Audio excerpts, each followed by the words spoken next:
and they are out, and the race gets underway, and it's the pole position car, the BMW number that heads down to the first corner, the number 111 car that leads the way then into the first corner. That is Josh Lawton that is starting that car, but it's a 2.5 hour race. Races can't be won at the first corner, so hopefully everyone driving relatively safely. It looks like the BMW has lost out though to the dark side Audis. Yes, they have. So both of the dark side Audis up into P1 and P2 as they head down the back straight. It's the 89 car, which is that of Scott Parker in the lead. Number 6 is Dylan Brichter in the second dark side Audi, and then the Josh Lawson BMW number 111 is in third place at the moment. And a good start by Ian Jones in the second of the BMWs out there. That's the 117 car that was leading the road sports race yesterday for a while. So they're heading up towards Sunny for the first time, with a long way to go in this race. Indeed they have, and obviously the Parkins, you know, the number 6 and the number 89, they've got so much experience doing enduro races. Both yesterday and today they're in them. They've been doing it for such a long time, and those Audis have always been competitive. So Josh Lawson in the 111 has got his work cut out at the start of this race. He's got a chasing pack behind him, and he's got those incredibly quick Audis right in front of him as well. I mean, we always see, you know, the German manufacturers racing against the BMW, Audi, Mercedes, and once again we're seeing it here, BMW versus Audi, as we're seeing the Ginetta just going on, a little bit on the grass there as the Civic gets past. Yeah, there's number 1 and the number 8 coming around there. So yeah, battling all up and down the field at the end of the first lap.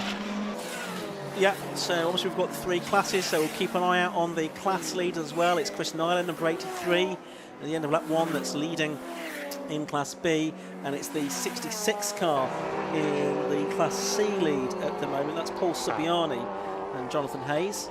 That's Paul Subiani, I think it was, that was starting that car. No, yes, it was indeed. So they're making their way around the second lap of this race. Had qualifying earlier on this afternoon for these cars. Some of them were out in the road sports yesterday, but some here just for Club Enduro today. And a great variety of cars. You see the BMW Z3 going through there as well. There's the Porsche, that's Matt Fazy, I think we've just seen. The nylon, sort of turquoise coloured Honda Civic Type R has gone through.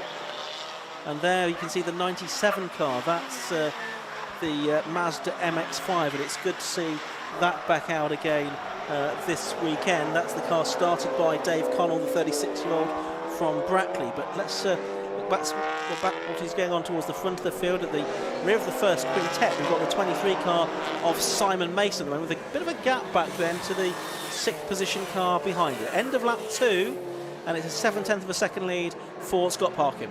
100%. Coming into the complex, into the final couple of corners then, Josh Lawson managed to get quite close to the back of Ryan Parkin, but he just managed to drop away down the start-finish straight. And I do wonder, in those Audis, being a little bit more nimble, and with obviously the BMW M3 E92, it's quite a large car. It's probably not quite as nimble as the little Audis. So, you know, the TTs probably have got more grip initially, but the BMW is just coming back to Josh now. He's probably finding a little bit more grip, and he's just getting back on the pace. So he's right on the back now, as we can see, of Ryan Parkin. I wouldn't count him out just yet, even though he dropped obviously a couple of positions straight away. And just having a quick look at the qualifying times, he was actually almost half a second, about 4/10 of a second quicker than Scott Parkin, and a full second quicker than Ryan Parkin. So he's definitely got the pace there. May have just been a case of he didn't quite want the car as much as he perhaps would have liked to,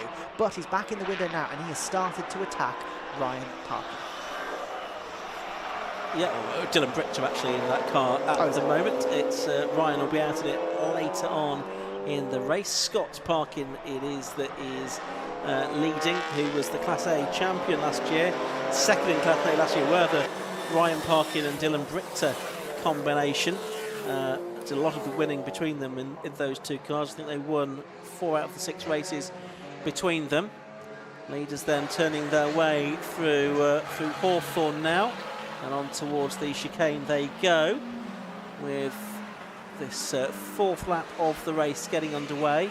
Top 3 are pulling down the back straight now We've got Ian Jones in 4th place in the BMW Compact, the very much modified BMW Compact. Here comes Josh Lawson in the 111 car, starting to threaten Dylan Brichter's 2nd position there. He did the best lap of the race on the first flying lap there, a 1:27.674. Just checking on the lap record around Croft for Club Enduro. It's a 1:26.73 set by Joel Oswick and James Collins last year. So 1:26.73 is the benchmark time that we're looking for. That's the lap record in these cars. We'll see if that gets exceeded today. Pretty good conditions for it, I thought. I mean, it's dry day, not too windy, warmish, but not over hot to cause sort of big overheating problems or anything like that. So it could be a good day for a lap record, maybe. 100%, yeah. Oh, just up the inside there goes Josh Lawson, and he just gets stuck on the curb. He can't quite make it as Brichter goes right the way around the outsides and keep that 2nd place. And in the meantime, the number 117 car coming round the outside and just takes it as well. So now Josh Lawson has 3 cars in front of him, not just 2. He's got a fellow BMW and then the 2 Addis. That's not how he would have wanted it to go. It may have been a little bit too presumptuous for the Brichton's parking number 6 car to jump out the way then. Probably wasn't really a gap, and it was always going to close. So he's right on the back of the Gadsby Jones 117 car. So I wouldn't be surprised if he tries to make a move on that coming in the next couple of laps. Yeah, so Ian Jones at the wheel at the moment in that BMW, and now he's got the sort of purple beast behind him, the number 111 car. So they flick their way through the Jim Clark S's for the 5th time in this race. Still looking down the order, it's still Chris Nyland leading in Class B. He's got 1 Class A car between himself and Matthew Tidmarsh in 2nd in that class, but we've already got 1 car in the pits. That's the Wright and Neville number 4 car. I think it was Wright that started that car. Alex Neville, the co-driver in the NJM Racing Cupra. So it's Super Copa. So they're making their way around again. Looks like Simon Mason in 5th place, and that Cupra has now closed in on the 2 BMWs as well, so looks like he might get involved. As now we've got the 111 car back ahead, haven't we? So Josh Lawson back ahead of Ian Jones and up into 3rd position. Yes, absolutely. Obviously, he needs to dispatch of that 117 United E46 Compact as soon as he possibly could, just to try and get back on the back of the 2 Parkin Brothers cars. What we're just talking about, though, with possible lap records, I was talking just down, obviously, with Ryan after the last race, and he was saying that it ideally would have been a good day for lap records, because obviously the oil spills, it's a bit too greasy. Yeah. So it's possibly, I mean, it's probably getting a little bit better now with the amount of cars that are running and they're going to be running. Ooh, hello. That's the Mazda off, isn't it? The 97 car of Dave Connell. So he's gone off there and is now under threat from the 34 car of Ben Brooks, who started that car. Yes, absolutely. But yeah, so with the amount of cars running, they possibly will clear all of the patches that are a bit greasy. But yeah, possibly, at least for the start of the race, there's going to be no chances to have a lap record broken. But towards the end, who knows? Maybe. So Class C, we've had a change of lead there because Oliver Harris, his first time out, I think, in Club Enduro in the number 63 BMW, has got ahead of the 66 car of Paul Sabiani. Well, there is our 2nd place driver, we was on screen, Dylan Brichter. There's our Class B leader, that's number 83, we saw briefly, Chris Nyland, and that's the battle for the Class C lead. So here we are, and it looks like it's changed around again, actually. So a great fight these 2 are having, because it's the 66 car back in front now. That's Paul Sabiani, the driver from Shrewsbury, back ahead of Oliver Harris from Huntingdon, say in the car that Joel Oswick was successful in Club Enduro a few years ago. I think Joel's sharing that car with him today. But the Oliver Harris, he's only 16 years of age, is Oliver from Huntingdon, a student, done some X30 karting, first year in cars there, 3-litre M54 engine car, this one.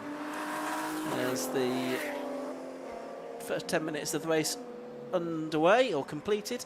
Got a black and white driving standards flag being shown for someone there. That'll be for a track limits infringement, I shouldn't wonder. And I think we'll get a few of those during the course of this race. We'll keep an eye on whether any of those start to turn into 5-second penalties, which they might do if drivers repeatedly transgress. Yes, indeed, and obviously because it's such a long race, you know, these cars are quite physical and drivers get exhausted. It's very sweaty work, and so mistakes like that, it's so easy to make. It's so easy to just put a little wheel just a little too far across the white line. And we see it all too often because, especially in these enduro races, it's so difficult. And you know, if you're not too much clued up on enduro racing, you don't quite fully understand that it really is just that much work for the drivers. They're going to be sweating in those cars for a good hour each. Yeah, absolutely. And I'm not sure that bit sweating too much is necessarily an excuse when you speak to the clerk of the course about your exceeding track limits. You could try. You could give it a go, couldn't you? A good battle still this for the Class C lead, still between Sabiani and Harris, who's, I think, been living with his family in Dubai. Yeah, in the meantime, we're just having a look at the Class B leader, the Nyland 83 Civic. Lovely livery on that car, actually. That looks absolutely fantastic. With a couple of good sponsors, very prominent on the front, back and side. So, yeah, being chased by the number 10 BMW M2, right, of the Shepherd car. Oh, and the leads are all of a sudden very close, aren't they? This is the top three, maybe because of the traffic that's getting involved. It's still Scott Parkin that's ahead, Dylan Brick to second, and Josh Lawton in the BMW right there as well. But all of a sudden they're over the line, and there's only about 0.8 of a second apart. So this is all getting very exciting. Yes, indeed. I'd imagine it probably is the traffic, and this is one of the big conversations that we were having yesterday during the club sports race. It's obviously traffic management is one of the key skills that these drivers have to learn, and the Parkins have got quite good at it because of the amount of time that they've spent in enduro races, but still they can get caught out, and that's clearly what's happened here. Whatever happened, we didn't see, it was off camera. Lawton managed to get through the traffic a lot quicker than the Parkin brothers, and well, you can see there the top three are all separated by less than a second, so it's anybody's game at this stage of the race. Through towards the Jim Clark S's they go, the top three absolutely together, sweeping their way through the curves there. Ian Jones not too far behind. Looked like the Josh Lawson BMW was going to sort of show its nose and try to make a move on Dylan Bricks there, but it didn't turn out to be the case. 4-litre E92 M3 that's there in third position. It's really pushing on. Cars can run non-normally aspirated engines, by the way. They have a sort of lower power to weight limit within their class. That's the sort of trade-off there. They're not quite able to go to the 4 class limits, but the formula that's adopted by Club Enduro does seem to work. It keeps cars competitive and evenly matched throughout the season. So that's 9 laps completed now by our top 3. Lap time's not quite on point. As off goes Dylan Brichter, tipping his wheels through the gravel trap at Clervaux. Not too much damage done. And I think because of the way the circuit is configured here, that you've got that corner followed by the slow Hawthorne and chicane, dipping your wheels through the curb and maybe a bit of loss of momentum isn't as disastrous as it might be at some other corners on other circuits. No, definitely not. We've seen it throughout multiple classes, dipping the wheel in that gravel down to turn 1 and getting away with it. We've also seen it coming up through the complex out just before the final corner here, just dipping a wheel into the grass because that corner is so quickly afterwards. It's a very slow corner. You can kind of compose yourself quite quickly afterwards. So we've seen people, dipping wheels off the grass up here, seen people dipping wheels off into the gravel down at turn 1 and not losing too much time as a result of it. So we've got 15 minutes or so before the pit lane window opens in this race. It will only open half an hour into the contest, and it will be closed again for the final 15 minutes as well. More driving standards flags there. I can see on my screen there's lots of drivers who've been picked up for exceeding track limits so far. We are starting to get some 5-second penalties appearing as well. They've not yet appeared on the official timing screen, but there'll be some going out quite shortly, I think, for a couple of the cars. No one in the sort of top few positions at this stage, but we'll keep an eye on that. There's that Class C battle going for it. It's just ahead now, isn't it, of the leaders, heading down the back straight. They're actually side by side, Oliver Harris and Paul Subiani, as they head down into Tower Corner. There they go. Subiani on the inside line, Harris on the outside line. Subiani holding on, but any moment now they're going to be rudely interrupted, Kieran.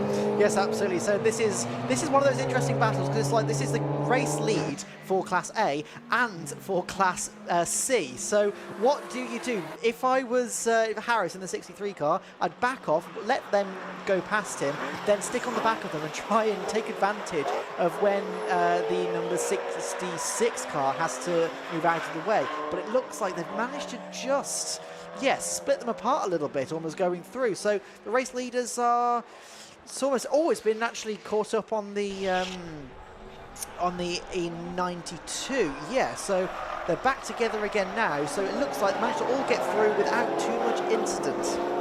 Yeah, so that's a relief to all involved. There's Ian Jones getting through as well. One compact lapping another there, but they're in very different specifications.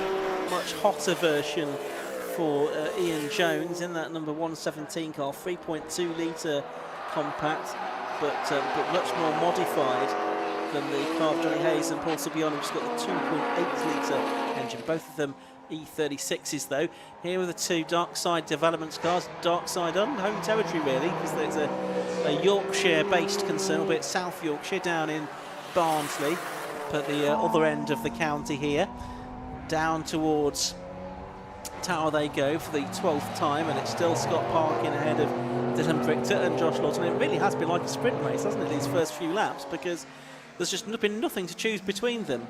Absolutely. I mean, to be honest, I think the dark side cars are possibly getting a little bit racy with each other now, and Brichter's probably staring at the back of that Scott Parkin car going, do you know what, I don't want you in front of me anymore, can you move? Because he's got a gigantic M3 right behind him, and yeah, it looks to be quite close on the back of the sister car there. So yeah, it is a bit like a sprint race. We've only done about, what, 18 minutes so far, so still got a long way to go. But these, yeah, I don't think they've raced so far in this race like it is an endurance race. They've raced like it's a sprint race, and I love that.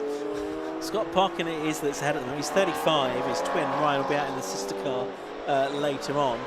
Been racing since 2018 in Club Enduro and Turismo X and MSV Supercup. It's a 2017 Audi TT 2-litre diesel engine, putting out 340 brake horsepower. It used to be a petrol engine when this car raced in the VW Cup, which Audi TTs were able to do. The car rebuilt for 2024. Still, it is Scott Parkin that flicks his way through the chicane out in front. Looks like the next car that they're going to lap is the 76 car of Michael Downey. Now he's in 18th position, so he's going to go a lap down. He's running his 7th in Class B. I think it's actually the last of the Class B runners at the moment is Michael Downey.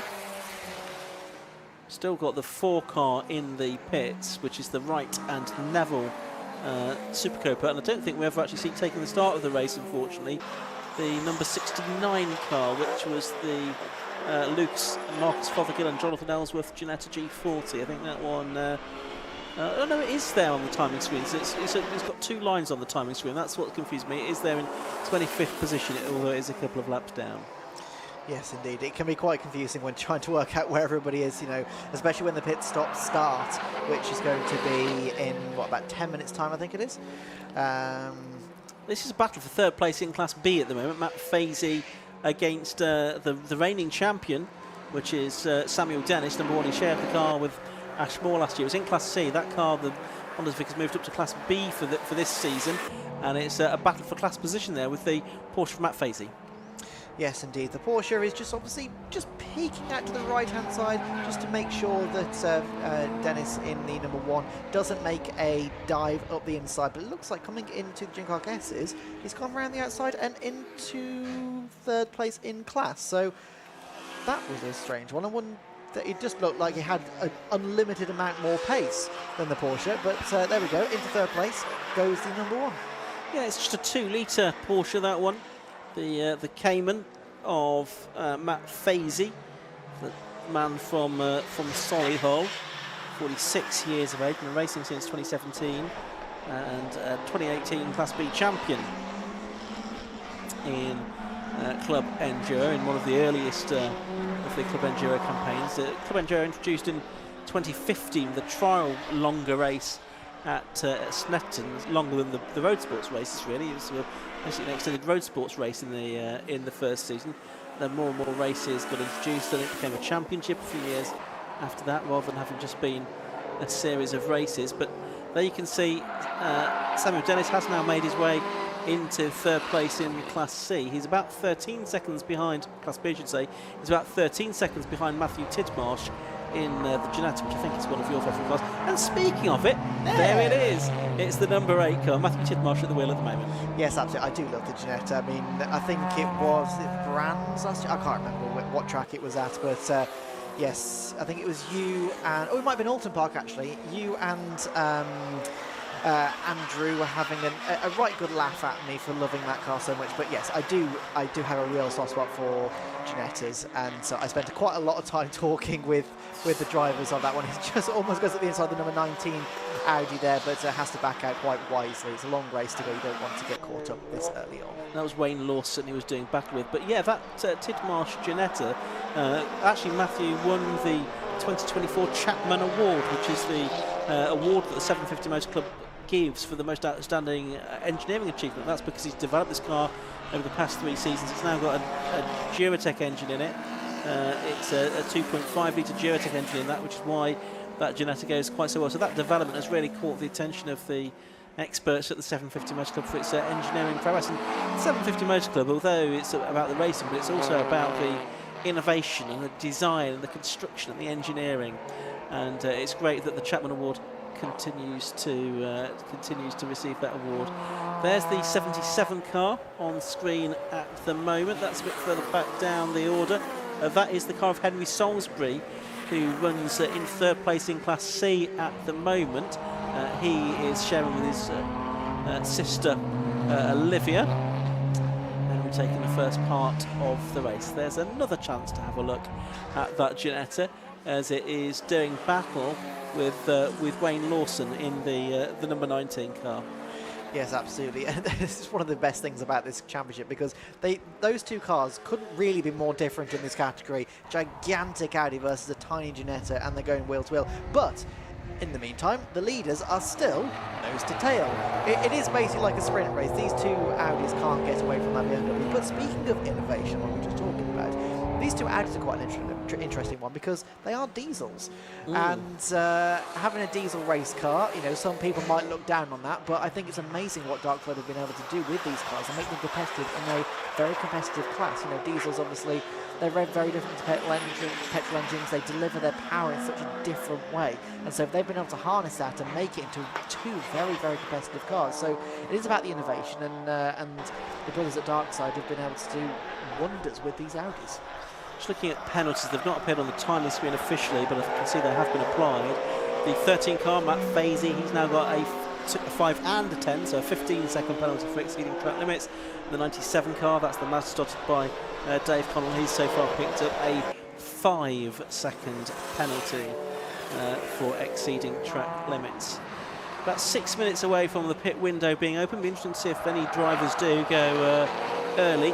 We say you're not allowed to take pit stops behind the safety cars these days in Club Enduro, and that does sort of take a strategic dimension out of it, because otherwise you might wait for a safety car before you serve your pit stop. But that aspect has been taken away, so you can only take it during sort of pure racing laps, as it were. So Brichter's now ahead, isn't he? I've just noticed that. It's that Dylan Brichter, the number 6 car, that is now ahead. Didn't see when the lead change happened. It must have been a couple of laps ago at least, looking at our timing screens. So it's Dylan Brichter leading, Scott Parkin in second. Fastest lap is still with Lawton. There is basically just slotting past that Henry Salisbury Honda Civic Type R, the number 77 car. all three leaders squeezing behind you. And if you are in one of those Class C cars, you're spending quite a lot of the race, I think, driving in your mirrors, waiting for faster cars to come around and then jumping out of their way. Yeah, 100%, and they really can completely come up and take you by surprise. The speed difference with some of these cars, you know, if you class some of these Audi, you know, with the Audi TTs and the BMW up at the front compared to some of those Civics at the back, the speed differential is just incredible. So you have to be so smart with the way that you're driving. Speaking of the TTs, here's the Audi team. So this is the Dark Side development crew, obviously waiting for their drivers to come in. So in the back, sort of 4 and a bit minutes time. The pit window opens, and I'm just wondering are they potentially playing a bit of a team strategy game? Has Scott allowed Dylan to go through, and is just going to back up Lawton a little bit to give the number 6 car a little bit of space? Well, look at mission control there. Yeah. It's like a Formula 1 pit wall, Yeah. isn't it? There's so many screens and monitors that the team have there. We could see Ryan Parkin, he was watching on there. He also got a couple of the mechanics kitted up in race overalls and balaclavas as well, which are needed for when the refueling happens. So they're there, poised and ready to go. So I wonder if they are going to make a relatively early stop. Pit window opens in 4 minutes' time. So we'll see what happens there. So we've got Dylan Brichter leading in Class A at the moment. Class B, that's still being led by Chris Nyland. Class C is back in the hands of Oliver Harris. Now 2.5 seconds clear of Paul Subiani, so he's made a bit of a break there. He sort of lost ground as the leaders came through to lap a moment ago. We've got one into the pit lane. It's been a little bit sick, this car, we think. The 19 car of Wayne Lawson, the Audi RS3 TCR car. So that's green. This is outside of the pit window, so this won't count as one of the 3 minutes mandatory stops, but the driver and team obviously thinking we just need to get this car in to do some work on it. It poles in at sort of 45 degrees, and that's the requirement for all of the pit stops. You must pull in at 45 degrees because it's such a tight pit lane here at Croft. And the bonnet's up and the team straight away having a look underneath it to see if they can get the car fixed and back out into the race. It looked like he was just trying to wiggle the one of the coolant pipes maybe. So I'm wondering if potentially it's overheating or something. I'm not 100% sure, but they're pushing it back out. So maybe just a bit of a cautionary check. They weren't 100% sure, just wanted to be safe rather than sorry. So 90 back out rather quickly. So that's good to see. And you also saw there the team pushing the car back out. So the driver has to be pushed out, not allowed to reverse out into the live pit lane for obvious reasons. So for safety, has to be pushed out, and the team have to be mindful of cars that are coming into the pit lane before they do that as well. So there's the 89 car. That's Scott Parkin in second place, then just coming through the complex now. This is lap number 19 of the race. We've had 28 minutes of it so far. 1.5 seconds between the two leaders, about a second between second and third as well, so still very tight after all of this racing. And to give it another 2 laps and then we'll be able to start to make pit stops, should they want to. Not yet. Well, no, not going to say not yet. For the top runners, I'd probably say one of them will, because they're probably going to want to try and undercut. But at the same time, it depends what they're doing with fuel, because obviously they have got to refuel at some point. So it depends what their plan is with that. You know, the Dark Side development team probably have got a bit more flexibility with what they can do. With it being diesel, they're slightly more economical than some of the petrol engine cars. So this is really one of the biggest strategy challenges of this racing series, because yes, you can take an advantage and pit early, but then, you know, are you going to have enough fuel to make it the full distance? Are you going to completely ruin yourself? So yeah, it's a real tricky one. It is, and also there's the question of how close together do you take your 2 mandatory pit stops as well, because you could, if you've got the flexibility on fuel, you could take them quite close together, couldn't you? One shortly after the other. You might want to really stagger them at either end of the race. I'm just watching the Class C lead battle come past our comment box window, because the gap between those two has come down again to 0.6 of a second between Oliver Harris and Paul Subiani, so a good battle going on, although the Subiani car I can now see has picked up a 5-second penalty for exceeding track limits as well, so that might come into play in determining the winner of Class C as yet. Those two are just still going through. Here they are, just heading down the back straight towards Tower Bend. Or Castle, as Kieran tried to call it yesterday. Yes, I did. Still don't know where you're getting that from. Up the inside goes Paul Subiani. Does he make the move? Stick. They're still side by side. On the exit of the corner, are they going to try and do side by side through the Jim Clark S's? We've got a change for second place, though, happening out of our window because Josh Lawton now has got ahead of Ryan, of Scott Parkin, I should say. And we have had that. We have had that no change there. It's still the black BMW ahead of the white one. But yeah, it's now a purple BMW ahead of the black and red Audi for second place. Scott Parkin, who was leading down to third. But I wonder if he's going to make an early stop, possibly. He could do it at the end of this lap now because we're 30 minutes or so into the race. Yeah, possibly. Your idea about doing a quick double stop might not be a bad idea for Scott because obviously he is the sole driver of that car. He could come in, take 2 very quick pit stops and then just work his way through the traffic for the rest of the race and just keep on the consistent pace. So just depends how much fuel that car can hold and how long that will get you through the race. Well, the pit stop window is now open and the leaders are coming back past the start-finish straight now. So here we go. The BMW goes very sideways coming out the last corner and Scott Parkin is now almost alongside of him once again. So here we come, down the start-finish straight. You can see there just in the background, the BMW is just holding the middle line. Scott is just on the right-hand side, but he can't quite get an overlap of the BMW. So going into Crow and then Hawthorne, he just has to duck in and wait once again. So yeah, so in this early phase of the pit stops, obviously they've only been open a minute and a half, but nobody has come in just yet. I think everybody's had a chance to go round past the pit entry at least once. So yeah, nobody's taken the very first opportunity to come in and take their first stop. So yes. We just saw the E30, didn't we, of the Senna Osman and Jody House, the BMW 325i 2.5 litre car go through. That's in Class C. Currently running in 6th position in Class C. Nice to see the E30 out there, probably the oldest car on the grid. Then we've got our Class B leader and our Class C front runners together. So that's now Chris Nyland going past the Subiani car, closely followed by the number 8 car of Tidmarsh. So only 1.1 seconds between those two cars. The gap on the last lap came down by about 1.5 seconds between the two Class B leaders, Nyland and Tidmarsh. So that's a battle that's building up nicely as well. There you can see the teams down in the pit lane. They're definitely anticipating up with some action, I think. And the first action that we're going to see is the 63 car coming in, which is Oliver Harris coming into the pit lane, the 16-year-old from the lead of Class C. Kieran's taken off his headset. He's going to head down to the pit lane in just a moment, see if we can grab some interviews with drivers during the course of the pit stops and bring to us a flavour of what is going on down in the pit lane. So the order at this stage, before we get deep into the pit stops, is number 6 that is leading. That's the Dylan Brichter and Ryan Parkin car.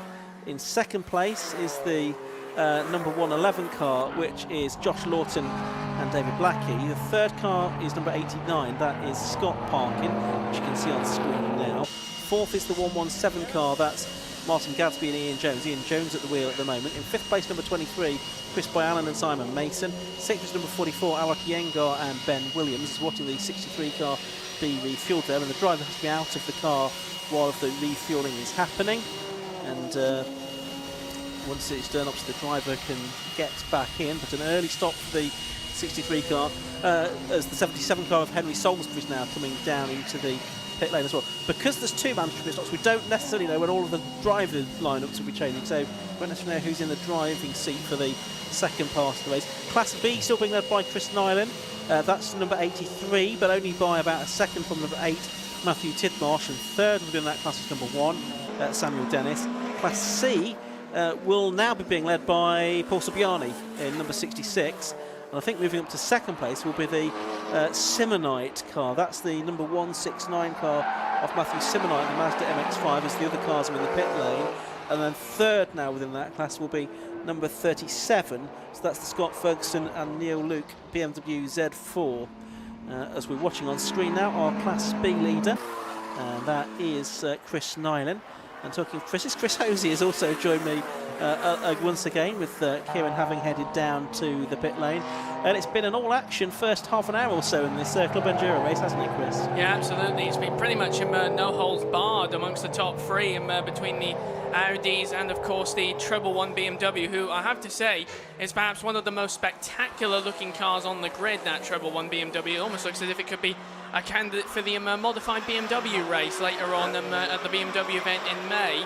But, of course, the Audi TTs, of course, very interesting that those cars are diesel. I mean, that really does throw a whole new sort of avenue on the strategic side of things. Of course, Audi's no stranger to being successful with diesel power in endurance races. I mean, just take the factory team that raced at Le Mans for so many years. Of course, this isn't a factory team, nor is it the European Le Mans series, but it's good to see the diesel Audis doing well, as we see number 8, the Ginetta, trying to get past the 83 Honda.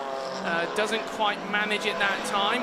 And but you can see how well that little number 8 Ginetta handles. That car, of course, 2-driver entry, of course. That has Tia Marsh and, of course, Chris Webster.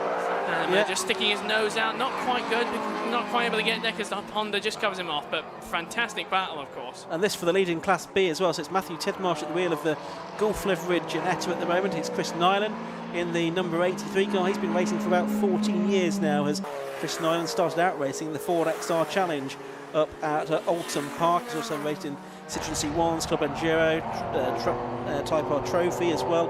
Hoping for a full season this year in this Motion Motorsport prepared EP3, which is a car owned by Will Putskill, who will see out in it for the second part of the race. But whether it will be handed over in the lead remains to be seen, because the Ginetta of Matthew Tidmarsh, the 2.5 litre Duratec engine car, is really pushing on. And this is the great thing about this kind of racing, isn't it? You've got two really different cars battling together. Yeah, absolutely. And also you can see the difference in performance characteristics as well. Because bear in mind, for those watching here trackside, and of course watching this on Alpha Live live stream, these two cars are exactly what they look like. The Ginetta is, of course, a full-on modified, admittedly, but a full-on GT spec car, as we've seen the 97 Mazda coming into the pits just past our commentary position. The Honda, the 83 car in front of it, even though these are both in the same class, is effectively a slightly modified production-grade touring car, and yet you see them racing together. They are virtually almost the same car. And remember, we're not. This isn't SRO like GT World Challenge. There's no balance of performance, as we see the Honda Ginetta just navigating past the 77 Honda as it comes out the pits, and that is also going to be something to watch out for over the course of this race, because it's not only about traffic management, but also pit lane traffic management. That is, of course, not only getting ahead of the competition on the pits, but also making sure you don't run into it. And off the pits, as we see one car going right off into the field, that's the 76 Porsche, doing a bit of a spot of grass cutting there. I'm sure the farmer will appreciate that somewhat. But the Unicol orange car going right off the track, and as you can see him just waiting for his opportunity, eventually comes back on.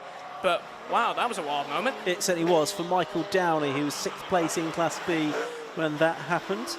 We've had a change for the lead, meanwhile, in that it is now the 6th car up in front, and we're watching the Class B battle still going on here as well. Here are the... It's the 111, I think, that's got in front, in fact, as well. Yeah. It's the 111 car of Joshua Lawton that's taken the lead of the race. There you can see the two Dark Side development cars together now. So Josh Lawton's got his car up into the lead. Now, is anyone going to dive into the pit lane here? No, they're all going to continue on track at the moment. So it's the Josh Lawton BMW leading, the two Dark Side development cars in second and third. It's Dylan Brichter second and Scott Parkin in third. And I just wonder if all is well with these cars. Certainly it was the 6th car of Dylan Brichter that was much slower on the last lap of 1:32 and falling back into the clutches of the sister car of Scott Parkin. So I wonder if there might be a problem there. Meanwhile, Michael Downey, after his wild run half a lap ago, he's unsurprisingly headed into the pits to calm down, I would think. Yeah, it doesn't look like there's any damage to that car though on the front, although there's probably a lot of grass in the radiator. But yeah, real problems for the Dark Side car. Is that the 6th car? Yes, it's been overtaken by the 89, so something really wrong with that number 6 car. I'm not so sure, but meanwhile, speaking of things going wrong, oh, the 92 Mazda. Oh my goodness me, I thought there was going to be a real moment down, but it's sunny out that was, so you just don't know where to look in this championship, do you? Yeah, that was Daniel Douglas in 14th place, having a moment. Actually, that's a Class A Mazda MX-5, so it's a bit more powerful than some of those out there, but he's survived that moment. But I wonder how much longer this car's going to survive. The 6th car, Dylan Prichter, handing over to Ryan Parkin. Hopefully he will be. I imagine with the car now down on pace, it will come into the pit lane at the end of this lap just to get checked over. Just seeing Joshua Lawton staying out and Scott Parkin is staying out, but I wouldn't be surprised to see Dylan Prichter. Here he comes. Yeah, down the pit lane he comes, as you can see. So no surprise there after a couple of slower laps that Dylan's going to come through. And the team will see if they can do anything about that. Also coming in is the number 10 car, which is the BMW of Rob Fennick. So getting a bit busier down there in pit lane now. Yeah, absolutely. And then we see car number 6 there pulling in, and the team getting to work on that car. Of course, the Darkside development team, one of the best teams in the paddock, if I may say. I mean, they've certainly got a well kitted out pit lane stall, as we saw a little earlier. But yeah, it doesn't seem to be that much in the way of urgency there from the 6 crew. They're just putting a tank of fuel in, but again, not much in the way of urgency by the looks of it. Yeah, while the car is being refueled, they're not allowed to do any other work on the car, so they've just thought, let's get some fuel in. And it doesn't take long to do that through that refueling system, and then they can get to work on the car. So they've got the driver's door open. Is there going to be a driver change? Is that Dylan getting back in, or is that Scott Ryan Parkin getting in now? But either way, team having a look, see if there is anything that can be done there. See that car that's down at the far end of the pit lane from our commentary position.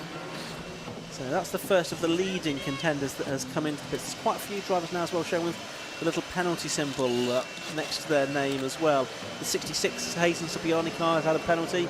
Down the pit road now comes that 92 car, which is the Daniel Douglas Mazda MX-5 that had a moment out on track a few minutes ago. But yeah, it's a mandatory 3-minute stop, which does seem like an awful long while, doesn't it, when you're stationary, I should think? Yeah, absolutely. But of course, as you said, it's a mandatory stop of 3 minutes, so that means it's kind of like what they see in other club-based endurance championships, where it's a set pit stop time, and even in some professional championships as well, where when you do a pit stop, you have to be in the pit lane and do a pit stop at exactly 3 minutes. If it's slightly under, you can get penalised. If it's slightly over, you can get penalised as well.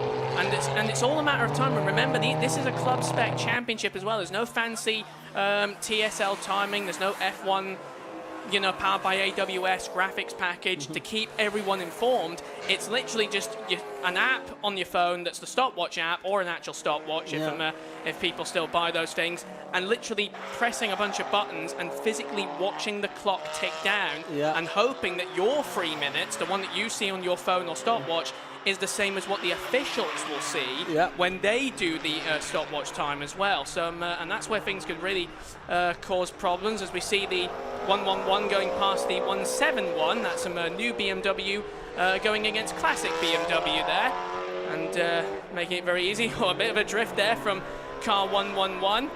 Absolutely love that car as well, especially with the aerodynamics on that thing. And also I've noticed on the leading cars, there's the 111 car there flashing its lights. That's not an emergency signal, that's just a sign, as we see in all endurance series, to tell other cars like that slower number 4 Nick Jackson Seat, I'm coming through, I'm faster, please stay out of the way, I don't want any trouble. Yeah, 19 is into the pits again. It was in earlier, of course, for a non-routine stop. It is now in for a mandatory stop, as is car number 8, which is the car that was second in Class B. So Matthew Tidmarsh coming into the pit lane in the Ginetta as well. So he's the first of the leading Class B contenders to come in. But there is that 111 car. Josh Lawton that is starting that car, the driver from Hull. There's the 6 car now. We're getting towards the end of that 3-minute mandatory stop. So in a moment they'll push that car back out. It looks like we're going to push it out, but I think they've actually spotted an issue on the car. So now they're having a look at something else before they release the car back into the race. And they're pushing it in now. So it's something that they don't think they can sort quickly, at least. So not going to say they're retiring the car yet because there's still an hour and 3/4 to go, but this is not what the Dark Side Developments crew were hoping for, and now they've got it onto the level on the floor. You can see the team that they are now showing some urgency, aren't they, to get some work done. And also, I'm not really a mechanic. In fact, I'm in no way qualified as a mechanic, but whatever the problem with the car was, it looked like they were trying to push the car out, and I saw it just start to lurch forward, and it was almost as if they were trying to restart the car and get it back going, but then they just sort of thought, no, this isn't going to work out. Meanwhile, one car that's been going slowly the last couple of laps is that number 4 car of Nick Jackson. That's the old Cupra car, and it's coming back into the pit. No, it's staying out. So it's picked up a bit of pace, but that car's been really struggling all through the race. Yeah, it was not what I was expecting from that car. Yeah, it was in very early. It's been back out again. It was a change of drive from that. So it's Alex Neville driving that, and Wright as well. So either way, that's a car that is 21 laps down on the lead. So that's not really going to be a contender. But it's should be just getting some laps in just to check that the car can and is able to run okay, which might not be the case at the moment, judging from the pace that it's lapping at in the sort of 2-minute bracket on the last lap. So the two leaders, they are still right together, aren't they? 1.1 seconds it was between them at the start of the lap, between Josh Lawton and Ryan Scott Parkin, I should say, number 89. Paul Sibiani in the 66 car now from second place in Class C, or actually having taken over the lead of Class C, is in the pit lane. But these leaders back into some more traffic, Chris. Yeah, absolutely. And I saw Scott Parkin get a little bit crossed up there. Meanwhile, the 111 car coming into the pit lane now.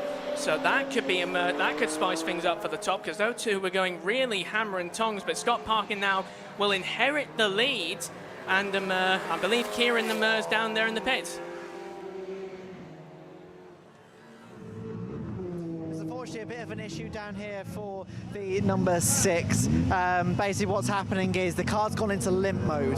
They're not 100% sure exactly what's going on at the moment. They plugged the laptop in, they cleared everything, and then when Dylan went to go, it just kept on jumping forwards, and jumping forwards. They couldn't get it into gear, into reverse to get it going. Also, car number 4, what happened was they had a misfire. So what they think happened is they downshifted and revved a little bit too high. But thankfully, they managed to get the car back out on track. But yeah, in the meantime, Darkside are just trying to get their car to sorted. I spoke to Ryan. He's also not sure what's going on.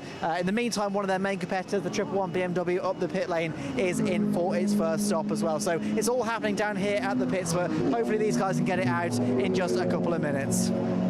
Thanks, Kieran. Down there in the pit lane, we've had a retirement. The 92 car has now retired from the race, we're told, Daniel Douglas. That car was leaking fluid, which caused it to spin. We saw that on the live stream a few minutes ago, but that car has now retired from the race, we are hearing. So that's sad to see that. And also I think it might be that we don't see any more of Michael Downey in the Porsche. I think he possibly is now pulled out, having had that off at Tower Corner a few laps ago. So that's a shame for him. So the leader now is Scott Parkin, of course, because he has stayed out there. There's the Class B leader in the pit lane now. The number 83 car, started by Chris Nyland, car shared with Will Pottergill. So we're not quite sure who's going to be in the car. You can see they're changing the tyres on that one. Yeah, absolutely, and of course it is a long race, this of course, almost 2.5 hours. They're still on the TSL timing, about 1 hour 41 minutes to go. So again, tyre wear, that's also going to be something that plays on teams and drivers' minds, because a lot of these tyres, and again a lot of these cars as well, I'm not so sure what the tyre dynamics are, but some teams obviously using slick tyres, other teams using other types of tyre, and of course there's different brands of tyre as well. Obviously there's no official tyre factory backing, but there are people that use Nankang tyres, there are some people that use some of the Hoosier tyres that we've seen in other championships. Pretty much any tyre that you can get your hands on, and again those tyres, depending on what source you go to, is going to behave much differently on this track. I mean, you might think, a lot of people might think, oh, it's just a tyre, it just behaves like a tyre, but that's just not the case. I mean, it's a bit like, to use an analogy here, it's a bit like saying, oh, if you go into a supermarket and buy a chocolate bar, it's like, oh, it's a chocolate bar, it's the same thing, but it's in no way the same. It's the same thing with tyres, it's the same thing with the performance characteristics of cars. It just adds to that drama. Yeah, and they will have to be list 1A, 1B or 1C tyres as defined by the Motorsport UK regulations. So there are no slicks in this, but they're all treaded tyres, but there's quite a lot of freedom for different tyre manufacturers. Different tyres will have different characteristics. Some will wear faster than others. There's the 97 car. That was the car started by Dave Connell. That car has made a stop, I think. So it could well be Alex Wilkins-Hughes now that's at the wheel of the car. But it's a rebuilt car this year, that number 97, Master, I should tell you, after the car was effectively written off after an incident in the road sports at Silverstone last year. The engine, the doors, the roof and the front wings are from the 2024 car, but the rest is rebuilt with a new shell and a new aero packaging. Oh, and there's problems for it. As I talk about it, Commentator's it's retired. curse. Oh, well, there you go, you see. I've been doing this a long while and I still curse the cars there. So it's a great shame that car with its 2.5 litre turbo engine is now out of the race, it would seem. So that's parked up behind the barriers. It's in a position of safety. I don't think that's going to be a problem as far as needing any kind of caution period is concerned. So obviously during the course of these pit stops, the look of the timing screen changes somewhat, depending on whether teams have made any of the stops. Not another driver that's in now is the 117 Ian Jones BMW Compact, with that lovely sort of traditional BMW Warsteiner livery. There's a little bit of fluid that's dripped out from underneath the car there. Hopefully no big problems there. Ian Jones sharing that car with Martin Gadsby. Another car into the pits now is the number 88 car. That's Joe Williams from second position, the 36-year-old mechanic from Leominster. Been racing since 2019. But there is the Jones and Gadsby car going back out into the race, with I would say 2/3 of the field now having made their first stops. I don't think anyone's actually made 2 scheduled stops yet. There's a couple of drivers that have been in 2 or 3 times, but not all of those are for mandatory stops, possibly just other issues that they've had with the car. So it's going to take a moment or two before the class positions settle down. So Class B at the moment is being led by Samuel Dennis, but he's yet to make his stop. And Class C is now being led by the Scott Ferguson and Neil Luke car, the BMW Z4. And again, that's a car that has yet to make its stop. Top 3 in Class C all have yet to make the stop.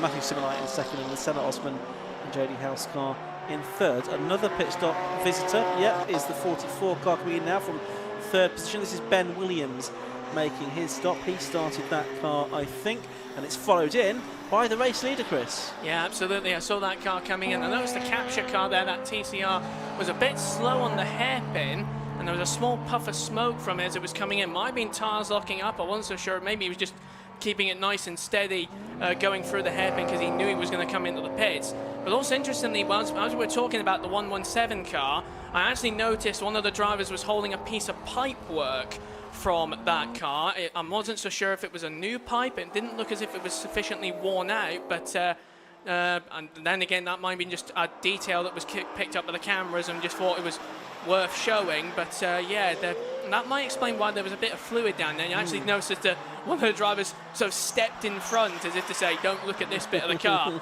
But but it left the pits okay. But I wouldn't be surprised if that car does quite well. Just going past our commentary position, that sounds all right from the commentary box. And then, of course, the 117 car, and it's almost retro Warstein, the Schnitzer livery, definitely on a bit of a charge as we see car 111 heading through. And actually, interestingly, talking of TCR cars, best placed of those cars, even though there's no official class, is 23, which is Chris Balin and Simon Mason. They're currently second, according to the timing tower, in car 23. That car, of course, run by some of the people that ran Piranha Motorsports, I'm given to understand, who raced in Ginetta Juniors and in British GT and GT4s with Lotus. On the inset there, you can see the 89 car, which is was the race leader, still is on the timing screen, which is Scott Parkin. So yes, that Simon Mason and Chris Byallen, number 23 car, is going to take the lead of the race temporarily, at least. This car was the leader before the pit stops. Josh Lawton and David Blackie. It is in the 111 car.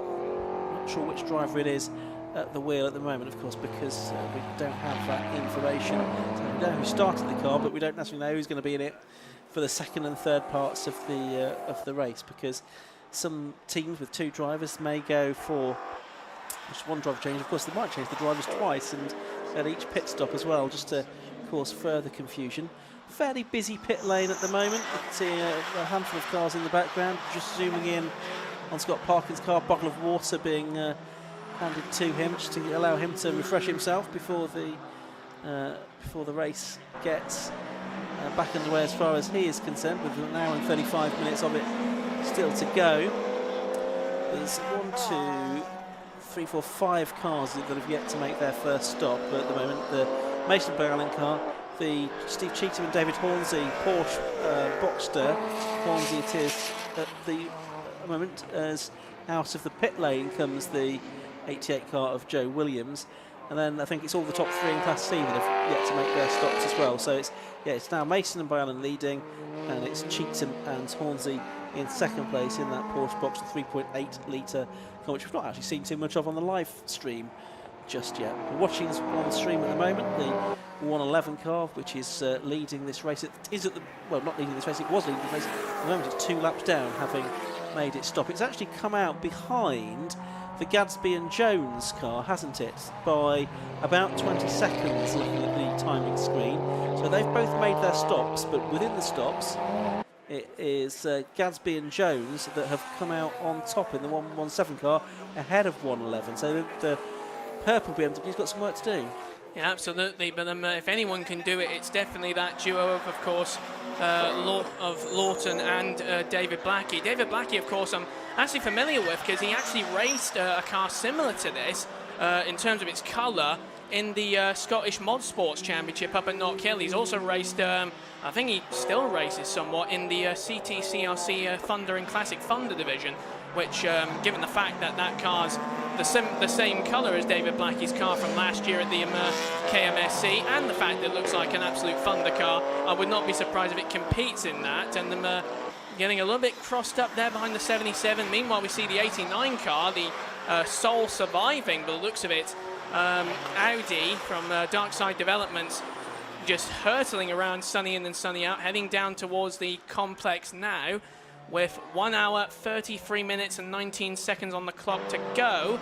Just saw a spot of the one of the Z cars there, getting a little bit squirrely in the background. But yeah, very interesting that the Lawton and Blackie cars behind the 117 car. Yeah, and even though it's going faster by the looks of it. Let's see as well where this parking car comes through. So it's just about to come through to complete another lap. So this is Scott Parkin, and yeah, there he is. So he has come through, and he is ahead of both of them, isn't he? You think it's a clutch issue on the Dylan Brichter and Ryan Parkin car? A message just coming through from Kieran there. So a clutch issue, we think, on car number 6. That car still in the pits, and now about 11 laps down. So very much out of contention as far as any race win is concerned.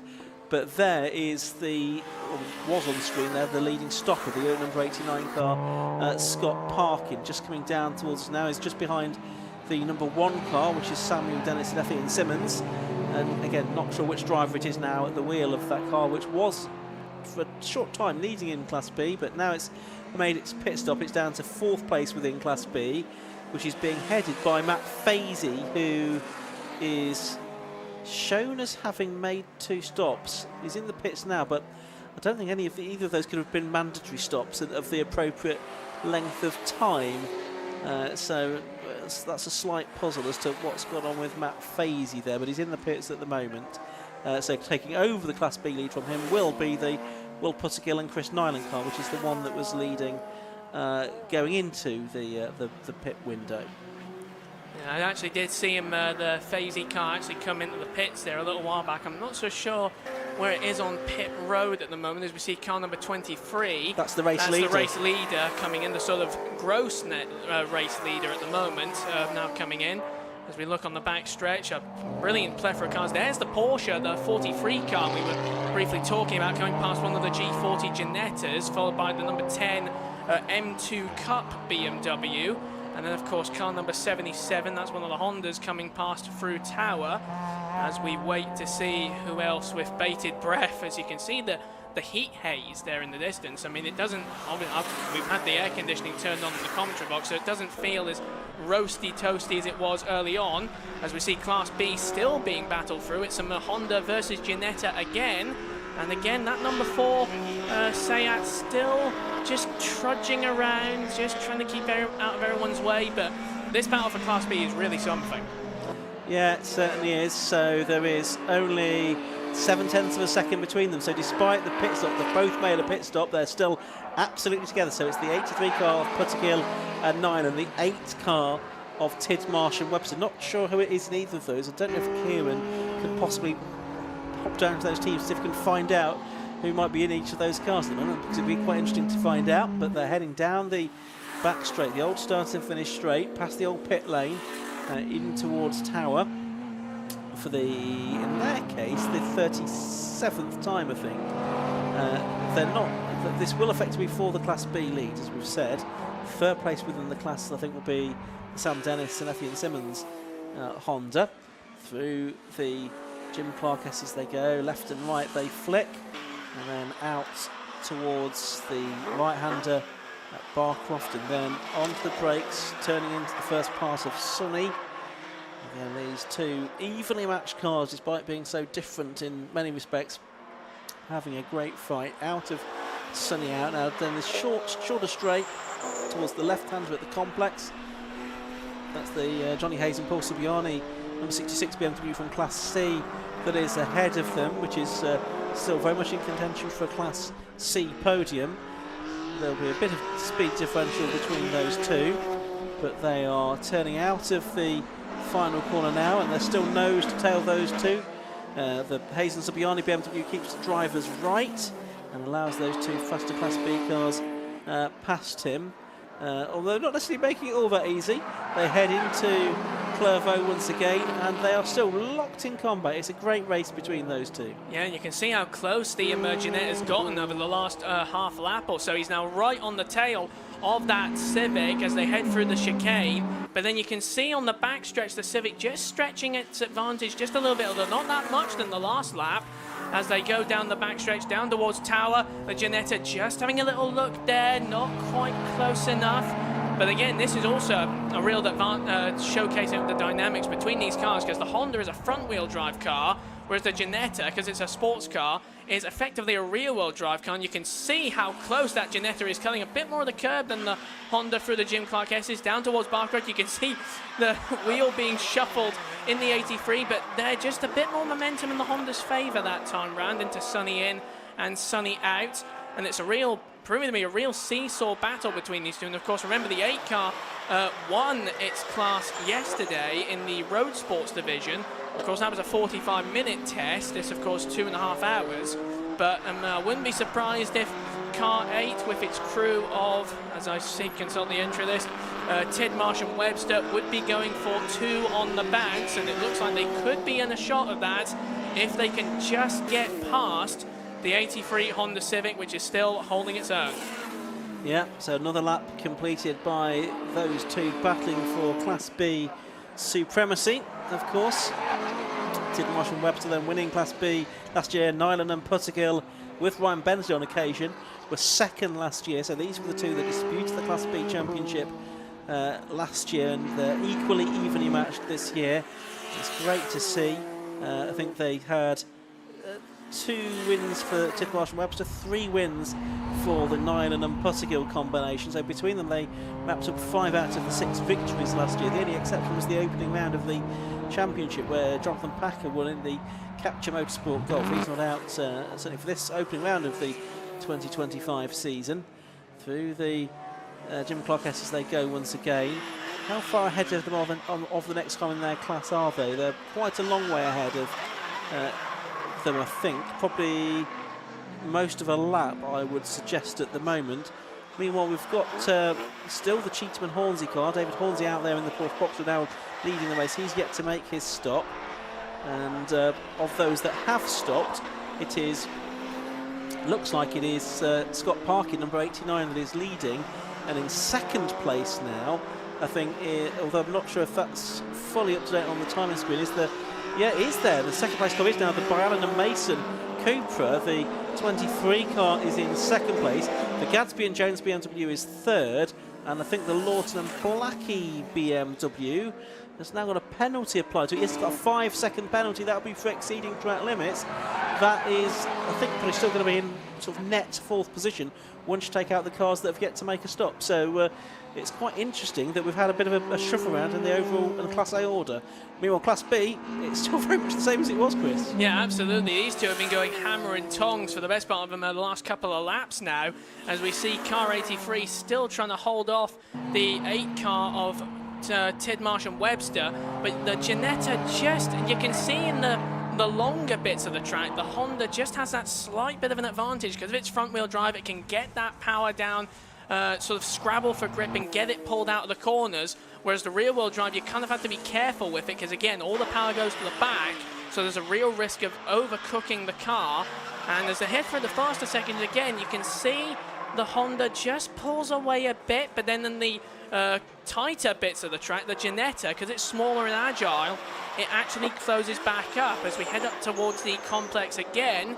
Still pretty much a dead heat as we see them head through the left-hander of the complex. Then they head through the 2 right-handers, a huge amount of traffic ahead of them as well, as we see the Seat and the 117 car. And of course the Seat diligently keeping out of the way of these two. And the Ginetta almost had a look on the outside, just sticking his nose out to say, I'm still right with you. As the 117 car goes past one of the only open-top Mazdas in the field. And there goes the Webster entry, just going round the outside, just sticking his nose out again, just trying to keep applying that psychological pressure to the 83 car. Yeah, great fight. It's the Matthew Simonite MX-5 that is just ahead of them on the road at the moment. The 169 car for the driver from Chesterfield with its OnlyFans livery as they make their way down towards it. Car ahead of them on the road is the 117 Gadsby and Jones BMW, which is lapping quite a long way off its ultimate pace. I think it might be Martin Gadsby that's now at the wheel of that car, lapping the 135s. It was doing 127s earlier on in the race. Ian Jones certainly the faster driver of those two. So these two here we've got on screen now, they're lapping the 133. So although they're in Class B cars, they're actually catching the Class A BMW at the moment. They're about 2 seconds off the lap times they've been capable of, but again, that's because they're battling with each other because of traffic. And here now comes the Tidmarsh and Webster Ginetta as they come into the complex, just backing out of the move, in fact, I think, as they arrive there. They're so evenly matched, but it just seems to me that the Ginetta, well, they're just lacking the top-end speed to sort of really ever find a way through. Not quite sure, and actually losing a bit of ground, not getting the best drive out of the hairpin there. Let's head down to the pit lane though for the moment and hear from Kieran Mogg. All right, so we're down here with car 44 and Pappy. We've got a bit of an issue with your suspension here. Do you want to talk us through what happened? I think the driver ran out of talent, to be brutally honest with you, and went on the grass, and this is it. Yeah, it's not exactly how you want suspension to look. Now, obviously, you've been in the pits for a few minutes trying to change that, and we've seen you with hammers trying to smash the spring off it, but you managed to get there. Yeah, so it's literally split apart right at the base there. Yeah, it's completely split apart. But if we put it on the other side, it'll probably be all right. Yeah. The problem was only on this side, wasn't it? So it won't be a problem then. We'll at least be back out in a couple of minutes. Yeah, but a couple of minutes and we'll be back out. Yeah, cheers. Sweet, thank you very much. So yeah, back up to you guys in comms. Thank you for that, Kieran. So that's a drama for the 44 car, Ben Williams and Alok Iyengar, who are now 10 laps down. It was Ben Williams, I think, that was driver on circuit when the damage was done that we were seeing evidence of there. It looks now like the Class B leaders have caught that Gadsby and Jones Class A BMW, haven't they, Chris? Yeah, absolutely. And from, of course, from it, I've actually seen the move here by the 83 car on the BMW, so that's Class B versus Class A. And also bear in mind, according to what we're seeing on the timing tower here on the live stream, for those who are watching it as well, this is also effectively a battle overall for 5th and 6th position outright on the track, because the BMW 117 is in, it says on the timing tower here, 4th. I'm pretty sure that's a slight discrepancy, but the 83 and 8 are 6th and 7th. Overall, leading Class B, with the next available Class B car, which are defending champions, car number 1 in 10th position. And of course, we've got at least 2 TCR cars in the top 10 as well, albeit of the Gen 1 spec. But a very interesting battle developing between those three. Because on the one hand, we've got a heavily modified Ginetta that's challenging after a slightly almost BTCC-esque Honda Civic, albeit a bit more production in its appearance, and a BMW Compact, which has about as much horsepower as a space shuttle by the sounds of it and by the looks of it. But it looks like there's a change for Class B because the Ginetta has gotten in front. It is, and it's well ahead of 83, so something's clearly happened.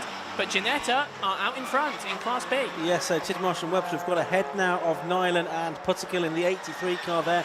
Often happens in these races where there's so much traffic, all on different laps, that something can happen and just disrupt the flow of a battle. But that's not to say that the battle is over, because we've been saying they've been catching that 117 car, but they are still on different laps.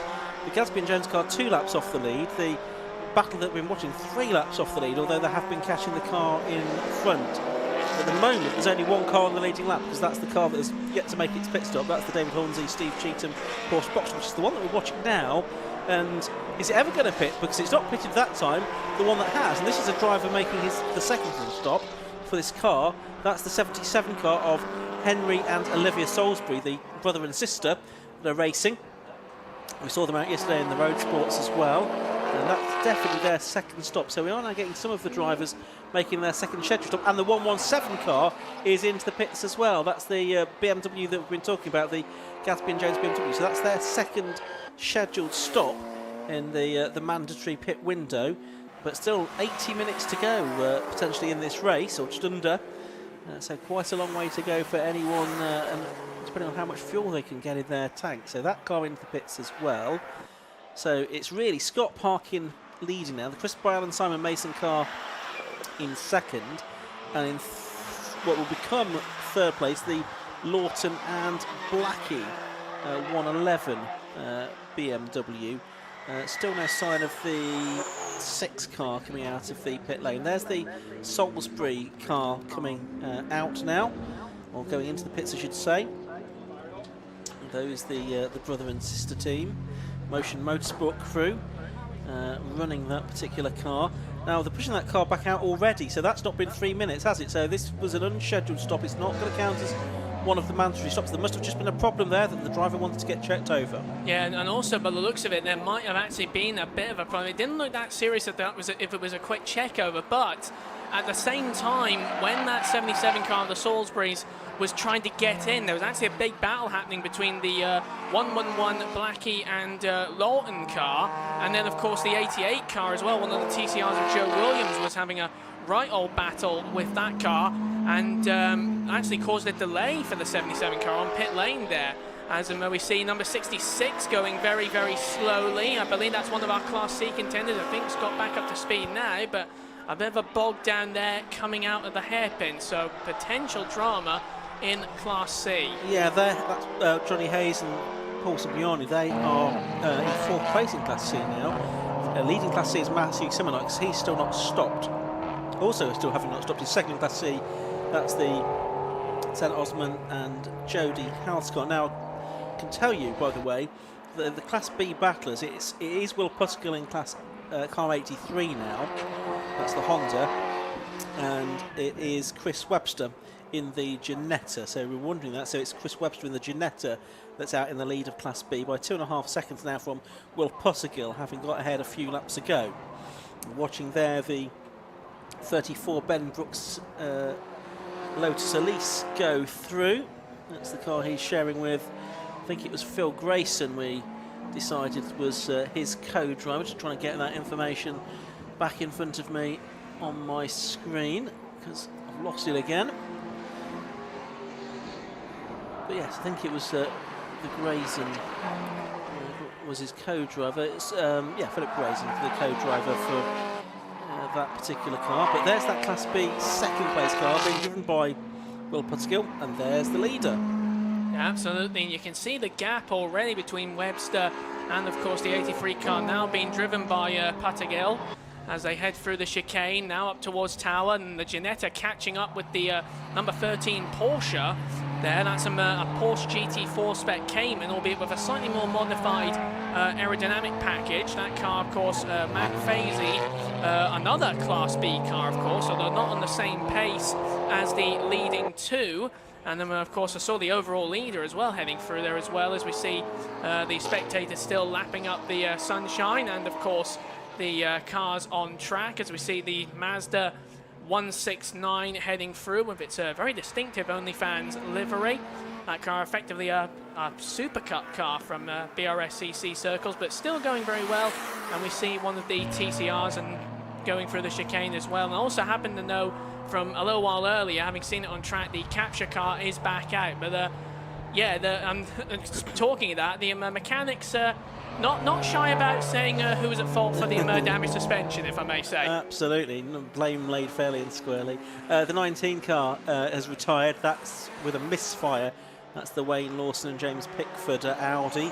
That's out of the race, I'm afraid. Kieran confirming that news from down there in the pit lane. So we have lost a few cars already in this race, I'm afraid to say. We've also got several cars that have picked up penalties for exceeding track limits on several occasions. So 5 and 10 second penalties have been served. A 5-second penalty most recently has gone out to car 69, which is the Fothergill and Ellsworth Ginetta G40. So that's picked up a 5-second penalty now, I'm afraid. It's down in the pits. Finally making a stop is the 171 BMW. That's the E30, which is started by Senna Osborne. So Jodie Holtz will probably get a go in that now. And this is, I think, probably a smaller team of them. Not a big number of people descending on it like we saw with the cars from likes of Dark Side Development, but Senna Osborne getting out of the car to possibly hand over to Jodie Holtz. And they've got their 3 minutes stop to make, including the refueling. So still we've got an hour and 13 minutes or so to go in this race. Oh, big lock up there from Webster in the Ginetta, trying to get past the Fazy Porsche, but wasn't quite able to do it there. They almost banged fenders there, as we see car number 89, our overall leader, Scott Parkin, heading through past him. That's not for position, that's just putting him another lap on the field. And of course, interestingly, you say that we've had so many penalties come up, because obviously these guys are all pushing very, very hard, but the reason we've got so many penalties is mainly because of track limits. And the reason for that is, on a lot of parts of the track, there's these sort of greens, almost like curbing bits that you have on the outside of the tracks these days, and that basically is almost a sort of impact area where it's full of sensors that detects when a car's gone offline, past the sort of white line that you can see if you're watching the live stream. You can see the white line outlining the part of the track and even the curbing. And if you go over that 3 times, it's a bit like baseball, really. It's 3 strikes, and on this occasion it's 3 strikes. It's like you get 3 warnings, but then on the 4th strike, it's okay, you've done it 1 too many times. You're getting a penalty for it, and if it's any worse than that, you get black flagged and potentially a disqualification. And that's something you just do not want to have in an endurance race like this. The penalties certainly rack up, don't they, if you repeatedly exceed those track limits. 5 seconds, then 10 seconds, and a drive-through penalty after that. And if you keep going after that, then, as you say, Chris, you can risk a disqualification, if you get my words out. Past our commentary box window, just about to cross the timing line, and on the live stream is the number 89 car. That is the car that will take over the lead of the race. That's Scott Parkin. He is 1 minute and 23 seconds behind the car that's actually shown on screen as the leader. That's Dave Collins' Steve Cheatham car. That's because it still is the leader, but it's yet to make its first stop. Still got 2 stops to make in what is left of this race. Of course, if you don't take your stops, then you get a lap penalty to sort of replace those stops. So don't think you can cheat the system by just not making a pit stop or 2. You will get penalised for that. That's the leading car. It's off the road. Well, it's not going to make a pit stop now, is it? That's the 43 car. It looks like it's got into the barriers there. Just trying to see where that is. Yes, it is down there at Hawthorne. Yes. So that's gone into the barriers down at Hawthorne's, the car that was in the lead of the race. David Horns was at the wheel, I think, of that car. Marshall's just rushing to assist. and check that the driver is okay. But it looks like the car has gone into the barriers. There's smoke and steam pouring out from underneath it. And I wouldn't be surprised. Yes, we do have the safety car being released out onto the circuit now for the first time in this race. And as we've said, you cannot make any pit stops under the safety car in Tegiwa Club Enduro. But let's now head down to the pit lane and let's get the latest from Kieran Mogg. Yeah, I'm down here. They've just had the entire basic front suspension pulled off. So CV joint has been going, and yeah, the team are just working, obviously, just to get everything back sorted. There's a bit of leaking as well underneath the car, so they're just doing the final just checks on the wheel nuts. Should be going out pretty soon. So yeah, the number one all sorted now. The mechanics done a very good job of getting all that changed in such a short space of time. A lot going on, and you can see a little bit of fluid just down on the floor that they're having to sort out. But yeah, great job from the mechanics down here to get the number one back out in such short time. Yes, and that's the car that won the championship last year, of course. Sam Dennis and Ash Moore last year. It's Sam Dennis and Ethan Simmons at the wheel this year. They were 5th in Class B, or they are 5th in Class B at the moment in this race, having moved that car from Class C to Class B. As we've explained earlier on, the different classes are based on the power to weight ratio. So if you put some more power into the car or take some weight out, then you can move up the classes by making those modifications one way or the other. But the safety car is now out, and that's because we've had that incident for the car that was leading the race but had yet to make its pit stop, 43, the Porsche Boxster of David Hornsey and Steve Cheetham. That had gone off at Hawthorne into the barriers. So safety car will be heading out. It will pick up a car, not necessarily the leader. It doesn't have to wait to pick up the leader. It has picked up the leader, but looks of it, that is handy. It has picked up Scott Parkin, and once we've got the cars all in a nice orderly train, at that point then I think we'll get the recovery vehicles released out onto the circuit to move that car out of the way. And also I think the marshals and the circuit staff will probably just want to check that the barriers are in good order as well. I mean, it didn't look like a very heavy hit, but still they'll just want to make sure that the barriers are in good order before racing gets back underway. Yeah, there's the remnants, effectively, of car number 43. I don't see the driver anywhere. Doesn't look like the driver is in the car. So I did see the door open as if the driver was about to get out. So obviously everything seems fine from there, from what we can best tell. But that car is absolutely almost beached inside what is effectively a sort of foam rector-cell barrier there. It's got the rubber belt, hasn't it, protecting it? Yeah, and also you can see how the damage as well. It looks like the front bumper's askew. Obviously, probably the front left corner is very heavily damaged on that car, but the looks of it, it doesn't look as if it really hit that bad, although it may have damaged the oil cooler, because I did notice there was some steam coming out, and of course on the Porsche, as is so often the case, not just in championships like this, but even in Carrera Cup and even Super Cup as well, further afield, if you damage a Porsche at the front, it has not just the radiator, but all the sort of oil and hydraulic cooling radiators up front as well, which of course helps with making a Porsche, because we all know it's one of the best sort of sports cars around. But if you damage any of that stuff, it's effectively a game over situation, and even more so dramas for the championship defending champions in Class B with suspension trouble. But good to see them back out, albeit with quite a mountain to climb. Let's head down to Kieran. He's got more news from the pits.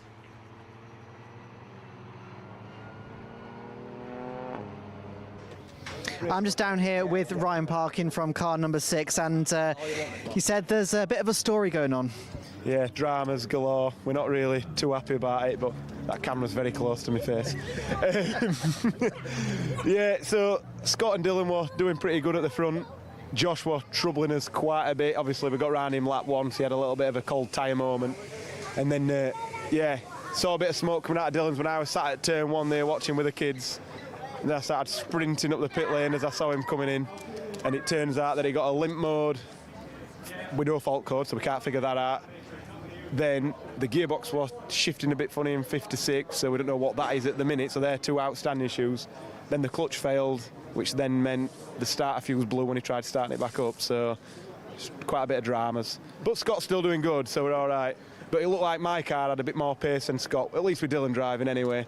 And yeah, it'd have been quite good if I got in it. So when you said what driver, it was potential driver of car 6. So yeah. Yeah, you're not out of it completely just yet. Obviously, the mechanics are working on it. Do you know what they're doing at the moment?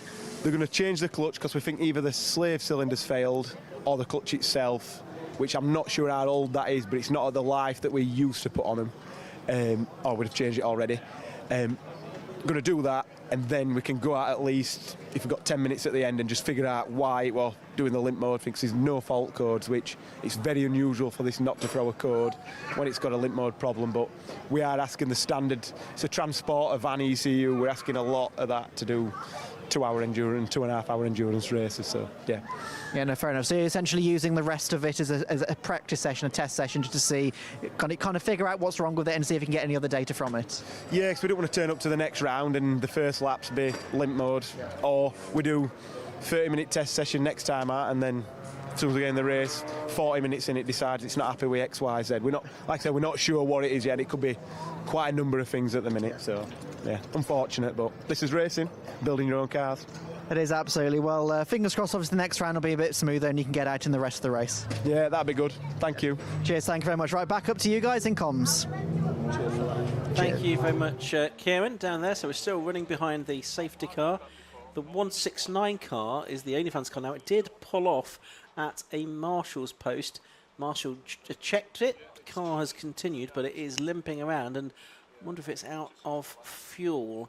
Yeah, I think it's grinding to a halt. That looks like it's coming out of sunny out there. Yes. And I actually noticed that car slowing whilst Kieran was on the interview. It actually slowed down by the marshal's post on the back straight away, I noticed. And it's got going again, but yeah, it's either a fuel consumption problem, i.e. it doesn't have enough fuel in the tank, or it might be a fuel feed problem. Well, because it's going, and then it sort of cuts out as if it's like, oh, I'm thirsty, and then, oh, I've got something, and then... Bit of both, I think, because it's yet to make it stop. So, I mean, this is nearly an hour and a half into the race, so quite a long way into the race to leave its first stop, and obviously possibly too long. And there might just be the sort of dregs of the fuel in the bottom of the tank, and occasionally there might be enough just to fire a few further yards along the circuit, but now it's ground to a halt again on the circuit at the complex, and yeah, it's within touching distance of the pit lane really, but a few yards ago, I think it's not going to go any further. I think the marshals might need to get down to that and just give it a helping shove back to the pit lane. It's still obviously rolling, but not necessarily under its own power. And this is where you want a circuit with a bit of gradient, wouldn't it? You want a downhill run to the pit lane, and you might have made it back, but on a pretty flat circuit like this, not getting any help from gravity, of course. Yeah, well, I can tell you, if this was Knock Hill, that definitely wouldn't be an issue, wouldn't be a problem. In fact, it'd be even more of a problem because of the fact that the only downhill bit on Knock Hill, and you use the conventional layout, the sort of clockwise layout, it's literally down through the first corner, down towards sort of the old sort of Leslie's bit, as it were. So, and that's the only downhill bit you get. Everywhere else, it's pretty much uphill. So yeah, up to the final, through the final hairpin, up to the start line, isn't it? Yeah. We saw the 43 car being taken away by the recovery vehicles there, so that's going to be out of the way for much longer. We still, though, have the 169 car, which is now stopped. It's still not moved from where it was, where we saw it on the live stream a moment ago. So it's basically almost on the apex of the first part of the complex. So the safety car is keeping to the right-hand side of the circuit, and all of the drivers following it around. Of course, because we're already in the safety car, it means that we don't need to sort of have another caution. But it might mean that the caution period goes on a bit longer. What this does mean now is that the safety car trainer's gone by. I can see the marshals, they're getting ready to just dash across the circuit and try and give that car a push. Now, whether they're just going to try and push it up against the barriers or even potentially try and get it into the back entrance to the paddock, which isn't too far away, remains to be seen. But it has ground to a halt, that car. Let's give a rundown on the order as things stand, with most of the drivers having made one stop. So it's number 89 that is leading. That is the Darkside Developments Audi of Scott Park. And yes, the Marshals are pushing the Simonite car, Matthew Simonite car, behind the barriers of their Marshals post. 23 is in second place, that's Chris Byallen and Simon Mason. In third place is the 111 car, which is Josh Lawton and David Blackie. In fourth place is number 8, that's now Chris Webster, on board the car he's sharing with Matthew Tidmarsh. In fifth place, and he's leading Class B by the way, in fifth place is number 83, that is Will Pottergill now, who's sharing with Chris Nyland. In sixth place is number 88, that's Joe Williams. In seventh place it's number 10, that's the Rob Fennick and Andrew Shepherd car. In eighth place will be Matt Fazy, because the Cheatham and Hornsey car is out of the race. So Matt Fazy will be eighth in number 13 and third in Class B. Ninth will be number 34, which is the Brooks and Grayson Lotus, also in Class B. And running out the top 10 will be the Class C leader. Top 10 overall, that's a great showing for Oliver Harris and Joel Oswick in their BMW. And all of those, I think, have made one stop. Fazy, for some reason, is showing having made 2 stops, but only one of those will have been a mandatory 3-minute stop, I'm pretty sure. So it's still going around behind the safety car, but the Simonite car is now out of the way, I can see. So it might be, Chris, that we get going again this lap with a bit of luck. Yeah, I believe so. And also, interestingly enough, because these cars are in the safety car, that's going to really, I think, play a slightly more sort of critical strategic hand with a lot of these crews and drivers, because as we see him number 89 just backing the field up, which means I think we are going to go green flag racing now. So it's safety car lights are out. Up to the Audi to control the pace. But again, as we saw here, no one can do anything in the way of pit stops under the safety car. Once they go back under racing, they can do so. In fact, we are now racing with the 89 car getting a good jump. And also, interestingly enough, as you can see on, for those watching on the live stream here, on the screen, yes, the number 8 car is second on the road, but that's not where it actually is on the net race order, because of the lap differences involved. So just to clarify, because it does look like, oh, there's a Ginetta in second, and then Porsche third, then Honda fourth. It isn't. That's just how it appears physically on your screen. Yeah, they're all on different laps. On timing, it's different. There's 11 seconds between the first 2 cars, which is the parking car that was the first car on the road, 89, and then Chris Bale and Simon Mason, Seat Cupra in second place, the TCR car. And then it's 1 lap down is the Lawton and Blackie BMW. That's that car we can see now, just making its way past 1 or 2 cars. And then the Tidmarsh and Webster car, the Ginetta, we just saw in shot there, ahead of that car, the 83 car. Those both 2 laps down the 2 Class B leaders, so they're in a fantastic position overall, but they are 2 laps down on the overall race leader with 58 minutes of this race left to go as scheduled. Turning their way through the Jim Clark S's, and now they've all been in that orderly line, albeit a rather jumbled line in terms of the pace of the cars. It will sort itself out a little bit, won't it, as the quick cars come to the front of the queue.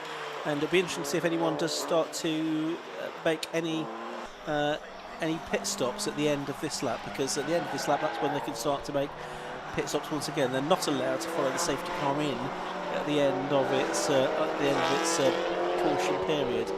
But certainly Scott Parkin's gone straight past the pit entrance, so too has Chris Webster, so too has Matt Fazy, so too has Will Pottergill, so too has David Blackie. So it looks like most of the drivers opting to stay out for a little bit longer at least. As we see him battle between Ginetta and Porsche heading down into turn 1. Again, that's not for position, I should emphasise. Of course, that car number 13 of Fazy not in second place in class, not like this. It's in third place on the class according to our timing, Terry. It looks like it's on second on the road, but again, it's 1 lap behind the leading duo. Despite what it appears on screen, as we see dramas for car number 69, that is one of the more GT5 spec Ginettas. That is the Fothergill car, Marcus and Lucas Fothergill, also racing in the classic sports car club by the emblem on it. But yeah, problems for that Ginetta GT5, and a rather sorry sight that is. Yeah, that's a shame. With Lucas Fothergill, the 25-year-old from Harrogate, among the drivers there, racing with his father, Marcus. He was a well-known name in Porsche Cup and also British GT Championship he raced in as well, Marcus Fothergill. At 1.8 litre Zetec engine Ginetta looks to be out of the race. So we have Class B cars together here, but as we said, Matt Fazy a lap behind the Genetic, also nearly a lap behind the particular Nyland Honda, which is at the head of this little group of cars, also involving the 88 car of Joe Williams out there as well, who is in 6th position. So Puttigill, Nyland and Williams, they're all together. Puttigill and Williams should say, they're together on the same lap, and in fact a change of position there as Williams goes past the Honda now, so that's for 5th position overall, albeit they are running in 2 different classes. A throttle issue it was for the 69 Ginetta that we just saw come down the pit lane, and that's put them at least temporarily out of the race. Yeah, absolutely, and also interesting enough, I've also noticed when you see Puttigill's car, you can kind of tell how hard he's pushing going into the first part of the complex, because the rear wheel, the left rear wheel, actually lifts up into the air, which is always a sort of it's to be expected with front-wheel drive hot hatchbacks, that sort of cocking a wheel in the air, heading through a high-speed corner. You can see it kind of there, just a little bit there, not as much through the Jim Clark chicane there, as we see 83 of Puttigill being chased by our defending overall champions, car number 1, which are also the, I suspect, defending Class B champions as well. But real nice to see Honda versus Honda. And also, that's an interesting thing I wanted to sort of explore with you, Ian, because the way this championship seems to award points, with the Class B car winning the title against Class A cars, which you can see are the TCR cars, obviously much more powerful. It reminds me of those of the Northern Saloons and Sports, which is a similar format, but also it's a bit like what they have, what I like to call the sort of 80s touring car dynamic, where yes, you saw the Sierra Cosworths and, you know, Nissan Skylines and all the Group A supercars. They did all the winning up front, yes, but it was all the little VWs and Astras, with like the Clelands and the Stipplers and stuff that did the winning in terms of the championship. That's a similar dynamic. So in terms of strategy, I think that also adds, if anything, additional jeopardy, or at least that would appear so. It does, yes. The points are scored within the individual classes rather than based on overall finishing position. It is based on the position within the class. So it's wide open for any driver from any of the 3 classes to win the, or team I should say, from any of the other drivers to take the overall championship title, and often it has been drivers from classes C and indeed B that have won the overall championship. But I think Kieran's got news from the pit lane. Let's go down to him now. Yeah, I'm down here with, well, driver of car 8. Tell us what's happening. So we're leading the class. We've been a little bit naughty, and we've got caught for track limits a few times, so we've currently sat with a 15-second penalty. So it's not a problem. We just need to drive faster and stretch the lead by 15 seconds, and we'll be fine. So yeah, we've got the pace. We've got the pace. Yeah, definitely. You guys have been having quite a good battle with the 93 car as well, so that looks quite good. Yes, yeah. I think that's Matt Fazy, 93. Yeah, he's a lap down, so we've let him go because I think they've got the quicker driver in now. So rather than battle and lose time, we're just going to sit in his slipstream and bang in some 31s, and then hopefully stretch out for 15-20 seconds. And then when I get in a little while, I can have a cruise to the line. So yeah. So do you reckon the class win is still on? Oh yeah, without a doubt, yeah. Just need a bit of luck, no mistakes, good pit stop, and we'll be fine. Cool. Cheers. Thank you very much. Back up to you guys in comms.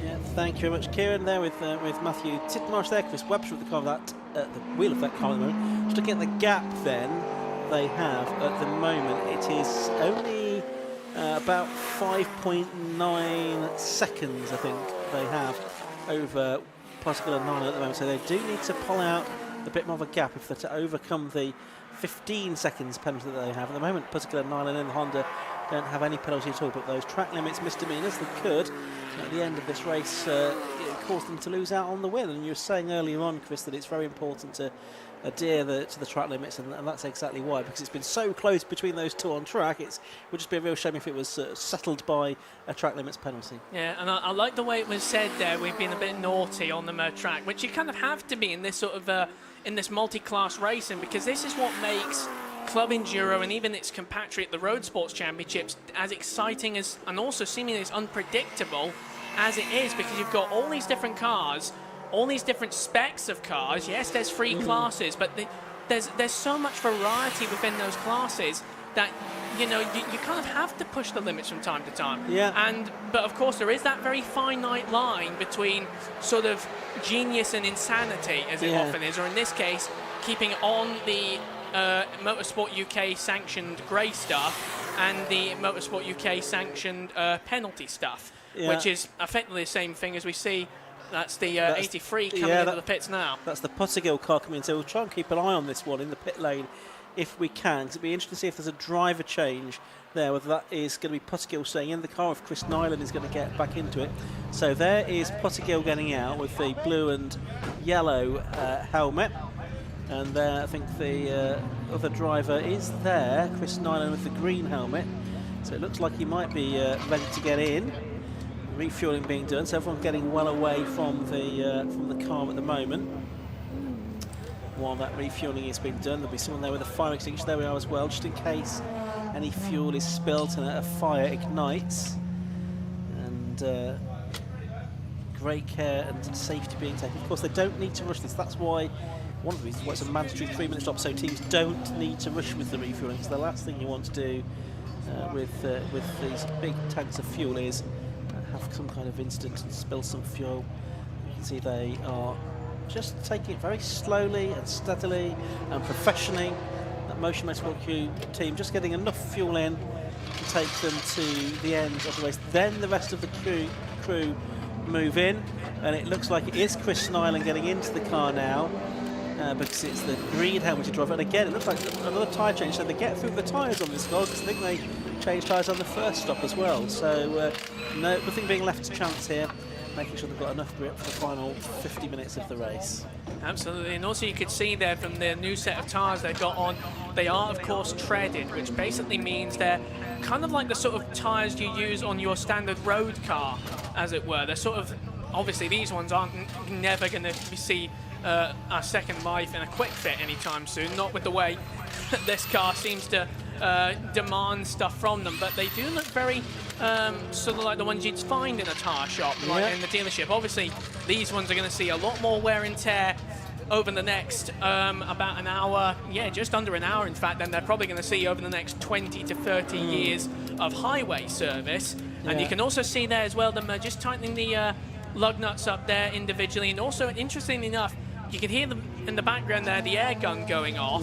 But, and this is something I've learned from other club racing series, when you do a tyre change in club racing, because these wheels are very almost production spec, you don't, it's not like NASCAR where it's like all in a circle, then back in a circle. It's that industry standard sort of star one where it's like one on the top left, one on the bottom right, and then eventually the final one at the top. So it's not, and it's all very meticulous, and that's why these pit stops are also a bit longer than normal, because obviously you can't rush doing the up one there, absolutely, because then you'll have lug nuts flying around and it's like, oh, where's it gone? The wheel won't be secure. So and then they're just getting ready to push it out, and obviously they're seeing, I just saw someone there with a stopwatch there, so he's counting down when the 3 minutes are up. There they are, they're up now, gets the car pushed out and there's no traffic behind them, and away he goes. And that is of course 83 now with Christopher Nyland behind the wheel as car 10 heads down towards turn 1. Yes, so new front tyres, just on the fronts, not on the rears. I don't think they didn't change the tyres there, as that car immediately stops as it comes out of the pit lane. So something is not right there with that car. It is not pulled onto the circuit. It is heading down the sort of extra tarmac there, on the old runway, I think that would be. And the Chris Nyland car doesn't look like it's going to get back into this race. So it was a very leisurely stop. Oh, and now it's up to speed, I think. Yeah, and now he's got it fired up and gets back into the race. But he's lost some time there. That was a worrying moment for the number 83 car, and he has lost some time. And of course, crucially, in that battle with Matthew Tidmarsh and Chris Webster, they needed to finish 15 seconds ahead of it. Well, the time that car has lost there, that could make the difference for the Ginetta team. Yeah, well, that's practically guaranteed the win for Webster right there, because, I mean, we saw how slow that car was getting out of the pits, and then additionally as well, the next best car in Class B at the moment is, of course, the Fazy Porsche. That's what it says on the timing tower here on the live stream pictures. But yeah, that could have just sealed the deal for Class B right there. And also potentially as well, it might have also set the stage potentially for a very, very dramatic championship season, because as we were talking about earlier, the cars in Class B and C are the ones more liable to score championship guaranteeing points depending on how many good results they get compared to the overall Class A cars. I mean, it's a bit like a game of darts, really, as my analogy, in that you have to throw in, if you can get as many darts in the sort of scoring bit as possible, that helps guarantee who wins, and that's what it's like with this. So as long as you keep scoring well in these classes, then you are on run for a championship, and that's what could happen here with car number 8, as we see 83 going really hell for leather through Clervaux. I really thought he was going to go in a rally crossing there for a brief moment, but Chris Nyland, really, I'll bet he's kicking himself there. That's a driver who is just trying to work his frustrations out by driving the car on the ragged edge, because he knows he's fluffed up that stop. It was a brilliantly routine stop. It was fluffed up at the end on the exit, and you can see him now. Look at him just bumping on the bumps there through Tower Corner. He is on it. He is wanting to try and get back at that Ginetta. Yeah, and we'll only know really when the 8 car makes its pit stop exactly what the gaps are going to look like between those two. It's hard to focus otherwise. There's another pit visitor coming in, is that 4 car that's been in and out many times and has not been going particularly quickly at any stage of the race. And also in is the number 10 car, that's the Rob Fennick and Andrew Shepherd BMW M2, and that also has recently been in receipt of a 5-second penalty for exceeding track limits as well. So so that's another one. There's quite a few of those now that have had 5-second penalties, and obviously we've got 15 seconds now for the 8 car as well. So we are 44 minutes or so away from the end of this Tegiwa Club Enduro Championship race here at Croft Circuit. Class A being led by Scott Parkin, leading the overall race as well from the 2nd place car. That's the 23 car, which is just actually coming into the hairpin, which is that of Chris Byallen and Simon Mason. And a lap down is the car actually in the pit lane as well now. The 111 car's in for its 2nd stop, the Lawton and Blackie, the purple BMW. Then Class B being led by Tidmarsh and Webster. Fazy will be up to 2nd place in Class B now, with that stop having been made by the Puttigill Nyland combination. And then Class C, at the moment, that's actually being led by the Senna Osman Jody House BMW E30, but in large part that's because the 2 or 3 quickest teams within that class have made multiple stops. They've made 2 stops, or in the process of making 2 stops, whereas the first 2 in that class have only made 1. There is the 111 car in the pit lane, and again a bit of work being done at the front of the car, but they're getting ready to push the car back out into the pit lane just as soon as the 3 minutes are up in this pit stop. Yeah, that car definitely isn't the sort of BMW you see from a factory showroom there, with that amount of ducting and stuff on the front. As one very, very modified car. And you can see one mechanic there just moving some chocks from the back wheels just to make sure the car doesn't roll off. Everyone there with at least 2 people with their iPhones on stopwatch mode, counting down. There we go, another safe pushback, as we see the number 4 NJM car, the Cupra Cup car, in the background. There's the penalty area. Just noticed that's set up. No one's gone into it, thankfully, as of yet. Touch wood, cross fingers, turn around, touch the ground, etc. As we go back to the on-track actions, we see 2nd place heading through. That's the Balin and Mason Sayat, or Cupra, I should say, one of the many Gen 1 TCRs. And it's amazing the sort of angles we get here at these broadcasts. I just love this camera angle here at the pit straight. You just see the pure speed of these cars. There's a couple more of the TCR cars heading through. There's the 171 BMW, which looks kind of like a sort of Group A touring car from the early 80s, that car. And yeah, but you can kind of tell it's some of the closing stages, because we've got 41 minutes, 47 seconds to go. The sun is getting lower in the sky. And of course, the tension, I mean, yes, I made it sound surreal at that point, but the tension, I assure you, with a lot of these teams, especially those who are contending for championship points, will be skyrocketing ever so slightly as the minutes count down, because it's all about just trying to make it to the end here. Because, I mean, yes, there's still 41 minutes to go. Anything can still happen. But right now, I think the mindset is consistency. Just make it to the end. Make sure nothing bad happens. 89 car, the race leader Scott Parkin is into the pits for his second and hopefully final stop of this race. So Scott Parkin into the pit lane. We'll see if we pick up on him in the moment in that Dark Side Developments Audi. He was 22 seconds ahead of the Chris Byrne and Simon Mason TCR car, which now has gone past it on down into Clervaux Corner. There it is, just in shot now. And there's the 111 car, which is now several laps down the Lawson Blackett car. That's also made both of its stops. So Parkin's made his stop. Byrne and Mason still need to make theirs. And it will then be a question of which comes out in front at the end of that. Now, as we go deeper into the season, after this first round of the championship, we get success penalties, which drivers have to serve at the pit stop in terms of an additional amount of time that they have to serve. And those are successful drivers in each class. They have a penalty to serve next time around. The idea of that is to try and keep things nice and open throughout the season, not have one team running away with it. If you successfully win one race, it's a little bit harder to win the next, and so on and so forth. Some drivers do manage to overcome those penalties, but here, of course, it's the first round of the championship, so no such penalties to be served at the moment. Now, just having a look at what might happen in classes B and C. Obviously, we think Sid Marshall Webster in the Ginetta might well be strong favourites, and we can see them on screen now. Chris Webster in the car at the moment in Class B.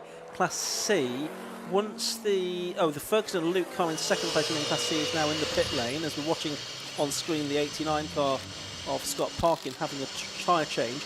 But I think it's likely to be a fight between Harrison Oswick and Hayes and Subiani. But I think Harris and Oswick are going to be favourites there, because I think they're the best part of a lap ahead now of their nearest rival in Class C. But just need to wait for the final pit stops to pan out there. But yeah, the work being done by the Dark Side crew on the number 89 Audi of Scott Parkin, which went into the pit stop in the lead of the race. Has now dropped back down to second because the Brylan and Mason car has just gone past it out on track. Yeah, absolutely, and you can see the wheel nuts being tightened up manually. There's something you see quite commonly in motorsports nowadays, the blow dryers, the leaf blowers that they use, and you're probably thinking, well, there's no leaves to blow on those things. That's mainly just to cool the brakes down, because let me tell you, and even though I've not once touched a car brake when it's hot, thankfully, and yes, I should point out for all those watching online as well, do not try that at home ever, because these things get very, very hot, and you can see the air also being blown inside the cabin. And you're probably thinking, some of you might be new to this, well, it's a car, sure, it has air conditioning. Well, there is such a thing as air conditioning, and there is such a thing as performance, and air conditioning and performance doesn't really quite mix in a racing environment, which means that when it's hot, I mean, yeah, it was roasting in the commentary box earlier before we put the AC on, because it was about 20 degrees outside. In there, it'll be practically a sauna in Finland during a heat wave in Ibiza. That's how hot these cars can get. And you know, it's meant to help the performance of the car, but again, it is a bit detrimental to the driver, and that's why you see leaf blowers being used to try and keep the drivers cool, nice, and keep them calm, make sure they still have enough reserves of energy and strength to try and make it to the end, which is important, so important in an endurance race like this. Especially when you're a solo driver. Scott Parkin has done the whole race on his own. It's not as if he's had a teammate to share the driving with. The Ginetta is in, the number 8 Ginetta. So Chris Webster is in. I think he's going to hand over to Matthew Tidmarsh for the final phase of the race. So are they going to come home in for Matt Fazy in the Porsche, who's also in, I can tell you, had moved up to second place within Class B. There you can see Scott Parkin back out on circuit, making his way through Barcroft there and up towards Sunny in and Sunny out. This is lap 68 for him. The Byrne and Mason car, that is now in the pits as well. The 23 car, yes, that's just popped into the pit lane as well. That's a lap ahead. That's done 68 laps already. So we should see here Parkin get back ahead. He's coming into the complex now, just behind us, and he will retake the lead, I think, from the Ballon and Mason car in just a few moments. We're watching the Tidmarsh and Webster Ginetta. That's being refueled at the moment. Don't forget, these have got a 15-second penalty to be added to their time for track limits infringements during the course of the race. I think they've decided that's all the fuel that needs to go in. Cap goes back on. We'll get that car back into race. And yeah, the 23 car's now heading down out of the pit lane, but it is going to be probably 25, 30 seconds behind Scott Parkin, who is already heading out of the chicane. So it's going to be Parkin still in the lead of the race after the final round of pit stops for the leading Class A contenders. And the 23 car now, I can tell you, that has that got a penalty as well? Yes, it has. That's got a 5-second penalty as well. The Byallen and Mason car now, and that will also be for track limits infringements, whereas Parkin has kept his nose very clean throughout this race. Now there's our Class C current second place driver. I think it will become the leader after the Jody House car's made its final pit stop, the number 171 BMW E30, but that's our race leader. That's Oliver Harrison. Joel Oswick, I think, probably at the wheel of that car at the moment. Joel, who was the champion himself in Club Enduro a few seasons ago. He was the champion in 2022, wasn't he? Yes, along with Dan Orsano in Class C. So he's looking like he's going to take that class win with Oliver Harris in that German Auto Works car. You can see the black cross, that's for Harris rather than for Oswick, who's much more experienced, still only 22 years of age, I think, but has been racing for a few seasons now. Absolutely, and saw the Blackie car closing up on him. That's not for position, that's just him putting a lap on car number 63, and indeed Treble One has just done that. And interestingly enough, I was actually down in the paddock taking photographs of these cars, as you tend to do when you've got a 12 o'clock start, and couldn't help noticing the team was discussing for the 63 car that they had to make some repairs because that car had a bit of an interesting excursion on Friday testing. They actually sort of messed up the paint job a little bit on the right front corner, but they've gotten it back together again. That car looks absolutely resplendent. Very distinctive car as well, that 63, because it's a black BMW but with 2 red doors on it, which I think looks very, very stylish. Some people might think it's a bit weird, but hey, I like the mixture of colour schemes, and it just makes the car stand out. It works for you. That's the good thing. Right, so the Tidmarsh and Webster car is back out, and it is still leading Class B. It is...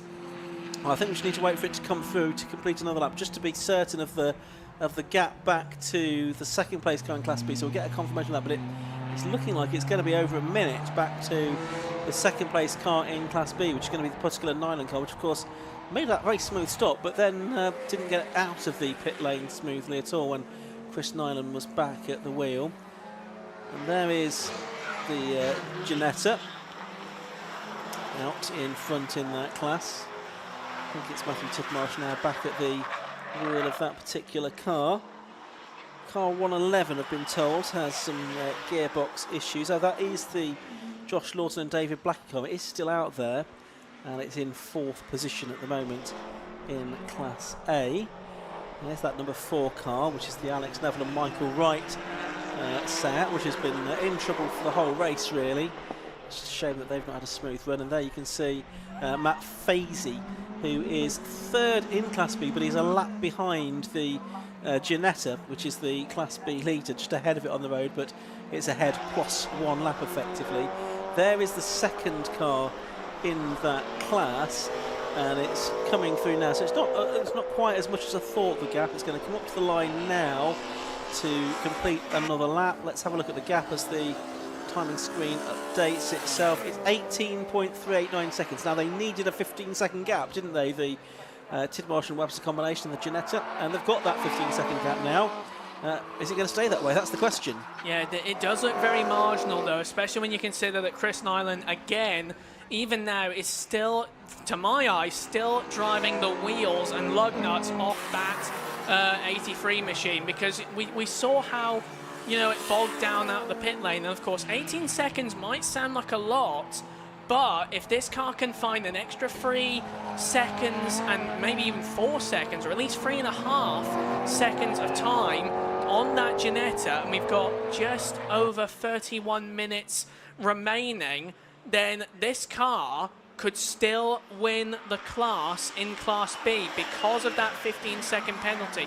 It only needs to find even just a 100th of a second difference, where it puts, say, like 14.9 seconds behind. That's all that has to be found for the result to be overturned, because on the road, yes, the Ginetta's in front, but if that gap goes down on the timing sheets and the officials take over, then we could see a major difference. Let's have a look at the lap time that Tidmarsh and Webster have just been. They did a 1:33.674 that time. Let's see what lap time Chris Nyland does here. Here he comes out of the hairpin in the Honda, and he that time is a 1:32.725, so it's nearly a second faster. So the gap's down to 17.4, and if he keeps that up for the rest of the race, it's going to get very interesting between those two Class B contenders, with that 15-second penalty to be added to the time of Matthew Tidmarsh and Chris Webster in their Ginetta. Effectively then, the gap between them is only 2.4 seconds, not 17.4 seconds. Into the final half hour of the race now here at Croft, and the majority of the drivers have now made 2 stops, including the 88 car, which has just gone into the pits. That's the car of Joe Williams in his Seat Cooper TCR, the mechanic from Webster. I know that the scrutineers have just been keeping an eye on another car that's just come into the pit lane, actually. That's the number 44 car, the Alok Iyengar and Ben Williams car. That was the car with the damaged suspension earlier on, and that's now back out on circuit, but there's some loose bodywork on that they were keeping an eye on. I think Alok Iyengar, having taken over at the wheel of that car, the 39-year-old from Bicester, he's based these days, but from Pune in India, came over to the UK so he could do a bit more racing. Started out in RMR2s, did what was Formula Jedi, now F1000. It's his second season in Club Enduro, and he's got an Italian wife who has the surname Ferrari, but no relation to the famous Ferrari family, which is probably a bit of a disappointment. But well, it's a pretty cool story anyway. Yeah, well, it's a surname that has the Ferrari spelling and the Ferrari pronunciation. That's got to mean something. Exactly, it doesn't matter who it is. But he's driving a Cooper, not a Ferrari. Anyway, there's the race leader. There is the car that is second in Class B. And the gap has gone out again that time. It was a slower lap from Puttergill and Nyland, so it's gone back out to 19.8 seconds. Went out by 2 seconds that time, so that's good news for the Flying Tangerine Motorsport crew of Matthew Tidmarsh and Chris Webster. Pit lane visitor here as well. This is the 88 machine there, Joe Williams Cupra. Yeah, and that's the Williams race team with Valin Motorsport. You can see the garage name on the side of the car. That's, I presume that's Joe's business where he does his work, does his mechanic work. And the car gets back out into the race. So the Car to Holland car, the number 83 Will Puttergill and Chris Nyland car is still out there. The one car has just come in, and this is for a third stop for Sam Dennis and Ethan Simmons. So this is an unscheduled stop. It's not gone to the penalty area, so it's not a penalty it's having to serve. It's gone into its sort of position in the pit. So the number 1, Sam Dennis and Ethan Simmons car, which I think last year was untroubled throughout the whole season. I think it finished every race in first position within class.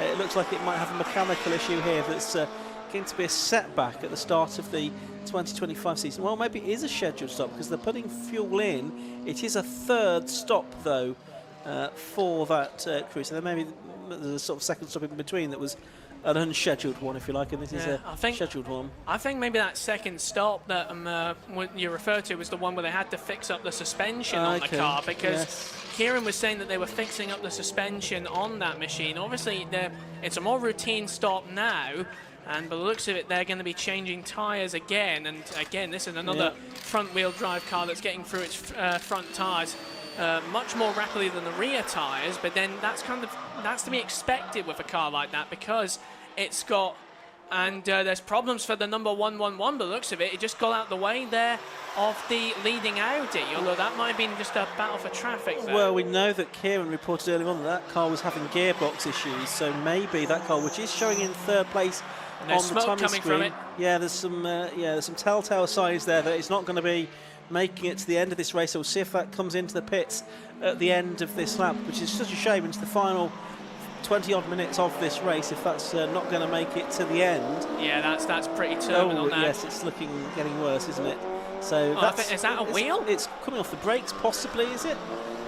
It's not going into the pit lane, so maybe the driver not aware of the problem, but it's certainly not going to go to the end. So I don't think that's the gearbox issue. It's a different issue now that car has.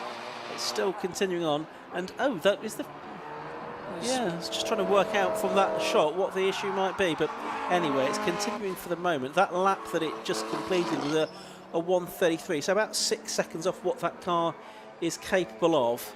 We'll keep a watching brief on that one. That could promote the 88 car of Joe Williams into the podium positions for Class A if that doesn't make it to the end. He's a little way behind. He's still to sort of get up to speed after his pit stop. Meanwhile, I can tell you the 171 car that was on the timing screens ahead of Class C, the Senna Osman Jody House E325 E30, that's now in the pit lane to make its second scheduled stop. So that should allow the Oliver Harris Joel Oswick car back into the lead of Class C as we go into the final 25 minutes. Yeah, I think there's definitely something wrong with the left rear corner of that treble one car, because I noticed as it came out of Tower Corner, the left rear almost looked like it was wobbling. I'm not so sure that was a trick of the light, but there was a lot of smoke coming off of it, and it looked like there was traces, well, there appeared to be traces of rubber from that wheel. And I'm not so sure that was actually from the tyre itself or it was just the marbles on the outside of the road, but the car also went to the right-hand side of the road,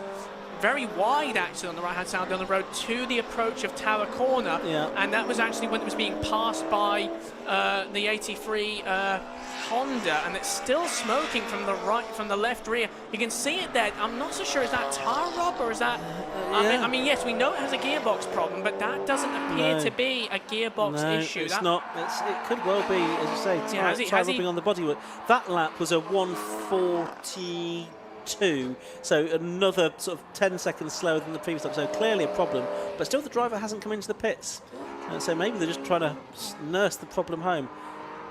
We're just hearing that car is going to come in next time around, so I imagine the team's been on the radio and signalling frantically to the driver, let's get the car back in so we can see if we can do anything about this problem that the car has at the moment. But it is coming in at the end of this lap, we're told. We'll wait and see if that is the case. So just as far as the running order then is concerned, it's still Scott Parkin leading in number 89, Chris Bannon and Simon Mason a second. They're 26 seconds behind, but they've got a 5-second penalty to serve. Then the car we've been watching, the 111 car of Joshua Lawton and David Blackie, is third, but going to be heading to the pit shortly, which will drop it behind, I think, Joe Williams in the number 88 Cupra. As far as Class B is concerned, that's Tidmarsh and Webster. They've still got a big enough lead over particular Nyland of around about 20 seconds. They need 15 given the penalty that they have to serve. Third place in Class B, albeit a lap down at the moment, is Fazy. And then Class C that's being led by the Oliver Harris and Joel Oswick car. Second, I think, now Johnny Hayes and Paul Sabiani, they move up to second. I think it's going to be the Scott Ferguson and Neil Luke car that will move up to third. That's the Z4, as the 111 car is coming into the pit lane finally, probably a couple of laps after we thought it might do. Let's head down to Kieran Mogg. He's down in the pit lane and he's going to tell us exactly what's going on down there. Yeah, the team are a little bit concerned about what's going on here with the car, so they were frantically trying to get a hold of the driver to get him in, and as you can see, they're having a quick look at the back left. They think it's a rear left tyre, so they've got a tyre here ready on the left-hand side, ready to go onto the car.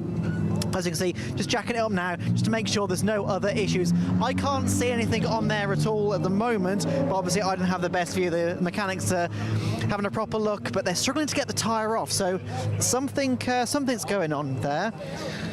They're Having a quick look. Oh, they've lowered it down. They're not changing the tyre at all.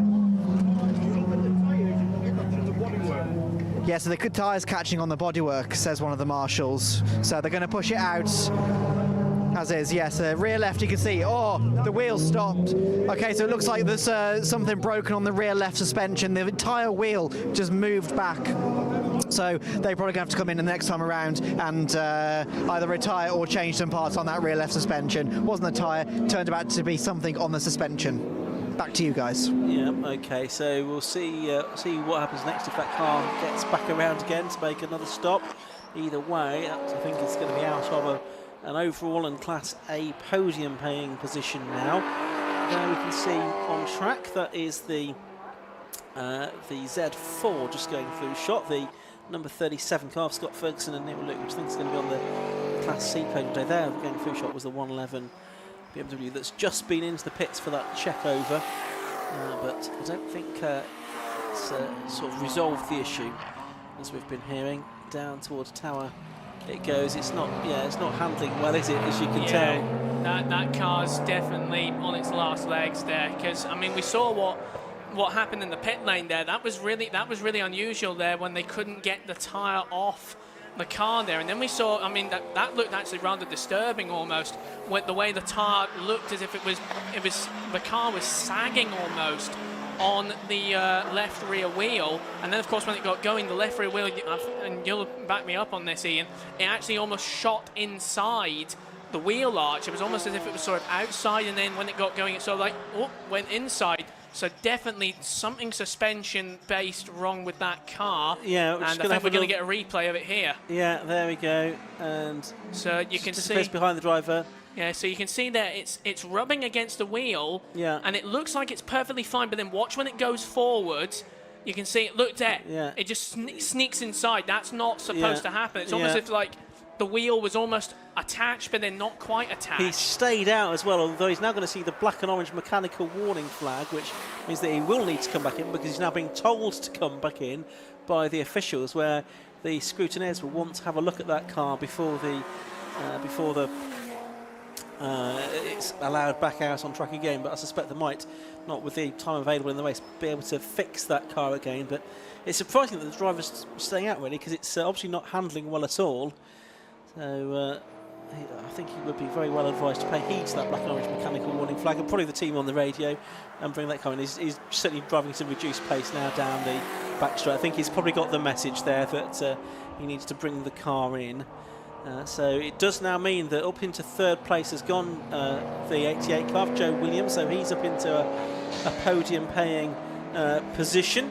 And it also means that the Tid Marshall and Webster, the Flying Tangerine Motorsport crew, they are up into fourth position overall in a Class B car, which is a fantastic result. Just having a look at the results of last year's races to see if Joe Williams had any top three finishes last year. No, I don't think he did. So he's on course for a good result. If I delve deeper into my pile of information that Josh Barrett has prepared here, I can see if indeed what his best result during the course of the season was. And I don't think we saw too much of him last year. Yes, we had one finish outside the top 10 during the course of the season. Joe Williams having a great start to the year, if he can bring it home in that third position, the number 88 car. Here, though, I think we're going to see the 111 car into the pit lane. Yes, he has got the message in this time. It is going to come into the pit lane, and I suspect it is going to be a retirement because we're into the final stages of this race now. Only 17 minutes left to go. Yeah, that is a real shame there for that team, because they were so strong pretty much all through the race. We've seen how strong that car has been, but you know that's just one of the things about endurance racing. When it bites you, it really bites hard, like you wouldn't believe. And especially in the closing stages as well, we've got 17 minutes just ticking down to 16 minutes to go. And there we see the crew trying to get that left rear tyre off that BMW, that heavily modified BMW. And they're doing all they can. And I actually noticed when it was coming out of Tower Corner how off the wheel was. It almost looked like it was bent almost at a 20-degree angle. Yeah, and the so mechanics getting right underneath them, aren't they? Just have a look, Yeah. try and figure out exactly what's causing that problem. And so see if clearly there's anything something they can do. suspension related. So big dramas here, but also I've noticed on speaking of class battles earlier, in Class B, which is one of the real centres of attention, the Webster and number 8 car, that's the Tidmarsh and Webster Ginetta, now has a 21-second cushion over their rivals in the Nyland and Puttingham Honda and number 83, which, correcting for timing and scoring with the penalty of 15 seconds, means they have a net gap of about 6 to 7 seconds, if not slightly more, over that Honda, which means as long as nothing bad happens, we've got 15 minutes to go, as long as they just keep it nice and tidy, we could see a Ginetta take Class B, but it's still a long way to go, and as we've seen here, anything can happen in the final stages. The one thing they don't want is a safety car, because that would close the field back up again, and it would mean that gap was reduced. But yeah, the Tidmarsh and Webster cars, a Flying Tangerine Motorsport who won Class B last season, looking good for a first win of the season here. They won at Silverstone and Alton Park last year, and they're just actually side by side as they come down the straight with the overall race leader Scott Parkin, who won the Class A championship, I should say. Class A and Class B champions together, Class A and Class B leaders together. The Dark Side Developments car for Scott Parkin, yeah, he had 3 wins last year at Brands, Snetterton and Alton Park. And in 2023, if we think back to the previous year's championship, that was when the Scott Parkin and Daniel Sylvester duo in Class B won the overall championship. We're back to the 111 car. Yeah, there's the damage to the suspension there in the 111, and that does not look healthy at all. That looks like I'm not so sure what part of the suspension that is, but that does not look like it is at all straight or aligned. It's not going to get fixed, is it? I mean, they're putting the wheel back on, but presumably that's just to drive it into the garage rather than anything else at this stage. Yeah, that's going on the trailer. That is. Yeah, so Scott Parkin then continuing to lead with about 14 minutes of the race left to go, by 20 seconds from Chris Allen and Simon Mason. So it's the Audi leading, it's the Cupra in second, it's a Cupra in third as well. And so good performance from those 2 cars, the TCR cars proving ever reliable and filling 2 of the first 3 places on the podium. Not necessarily the case for some of them. There have been a few dramas for other drivers out there, but possibly induced by the driver rather than because of the robustness and reliability of the car per se. Tidmarsh and Webster, they've just come through as well to complete their 80th lap. Parkin's now completed 83 laps, so 3 laps between the Class A and the Class B leader here, and the Class C leader just about to go across the line as well, I can tell you, which is, in fact, has done so, Oliver Harris and Joel Oswick. They are 7 laps behind the leader, so quite a differential in performance among the 3 different classes, but some very competitive performances from all of the drivers out there. Shame that we've not really seen the other Dark Side Developments car. I think Ryan Parkin talked a good game, didn't he? He said that we thought we might get the car out for the last 10 minutes. Well, if he's going to do that, there's only 3 minutes left to go. It's feeling like it might be a little bit too late for that now. Yeah, but also the room had a strong showing, both these cars, but again, that's just endurance racing, isn't it? It's just the attrition rate that we've had here this weekend, not just in this race, but also all the other races we've had over the course of the last 2 days here at Croft, has been rather surprising. Actually, it's been quite high. Yeah, it's been a lot harder than I was expecting it to be. Yeah, and. Again, that's just been proven that even the best aren't immune to trouble in endurance racing. I think we've got I think we've probably got 17 cars that are circulating, because we've got 16 that are sort of in contention. We've got one that's still several laps behind, which is the Wright and Neville car. It's 34 laps behind the leader, but it is still circulating. It has been. I think it's made 6 pit stops during the course of the race. Now, here's one to keep an eye on. That's the 83 car which is just behind Fazy on the road now, but nearly a lap ahead of it on track. Now, what's the gap between the 83 car of Nyland and the Tidmarsh Webster car? It is still around about 21 seconds, so they've not got any closer to the Ginetta. So I think Matthew Tidmarsh's confidence when Kieran spoke to him early on is not misplaced, because they felt that they'd have enough up their sleeve to try to remain ahead of their Class B rival, and it looks like it's going to turn out that way. They've got about 6 seconds to spare, with around about 11 minutes of the race to go. We're waiting for the cars to head down towards Tower Corner, hearing news that the dark side number 6 car of Dylan Victor and Ryan Parkin isn't going to head back out, so it looks like the work that they've done has not been completed. So they want to get that car out in a test session before the next round at Silverstone, I think, to make sure that the problem they had with the car going into limp mode and without a fault code showing up on the electronics, they want to make sure that they can figure out that's gone on there, so they don't have the same problem when the championship heads to Silverstone on the Grand Prix circuit for the next round on the 1st of June. That's not part of a 750 Motor Club race meeting. It's not an Alpha Live streamed event, but we'll have more action from the championship streams later on in the year. Certainly at Alton Park and Donington Park, last couple of meetings of the season, will be subject to the full live stream coverage courtesy of Alpha Live as we watch the 83 car come out of the corner. Does the gap come down? No, it's still around about 21 seconds. It's quite stubbornly staying at that similar kind of mark now, isn't it? So it's looking good for Tidmarsh and Webster. Yeah, absolutely. And this battle, and of course, I think that also shows that there was a bit more consistency being played here by the Webster and the Webster Ginetta, because we saw early on that the Honda was closing that gap, closing, then the Ginetta sort of rebounded, sort of adding 2 seconds, then 2 seconds on, but now it's just, everyone's just trying to be consistent. Again, we've got 9 minutes 47 to go.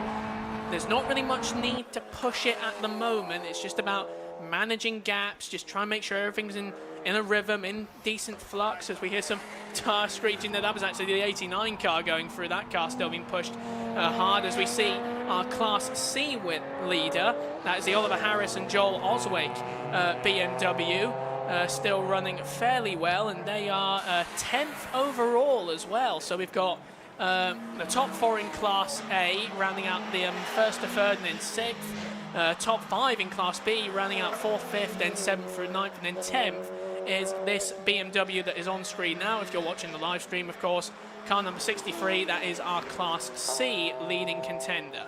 It is interesting. We've talked about the levels of attrition, quite a few retirements, and most of them proportionally have come from Class A, because we had more Class A cars than any of the other classes taking the start of this race. I think we had 12 Class A cars. I think we had 7 in Class B and 7 in Class C as well. Yeah, it's the Class A cars that proportionally have had more retirements, I think, than from the other classes. So there's something to be said for that. And as we've said, reliability and consistency is important in the Tegiwa Club Enduro Championship. You can drop a worse score at the end of the season. Just the one score, I think, will be dropped out of 6 that count, that take part. You'll only count 5 of them. So you can sort of afford one non-finish, but beyond that, it makes things a bit more challenging for the championship. It's 5 more races. Silverstone at the beginning of June, 1st of June is the next round. A 2-hour race there. 2-hour race at Anglesey on the 6th of July. And then at the beginning of August, it's Snetterton on the 300 circuit.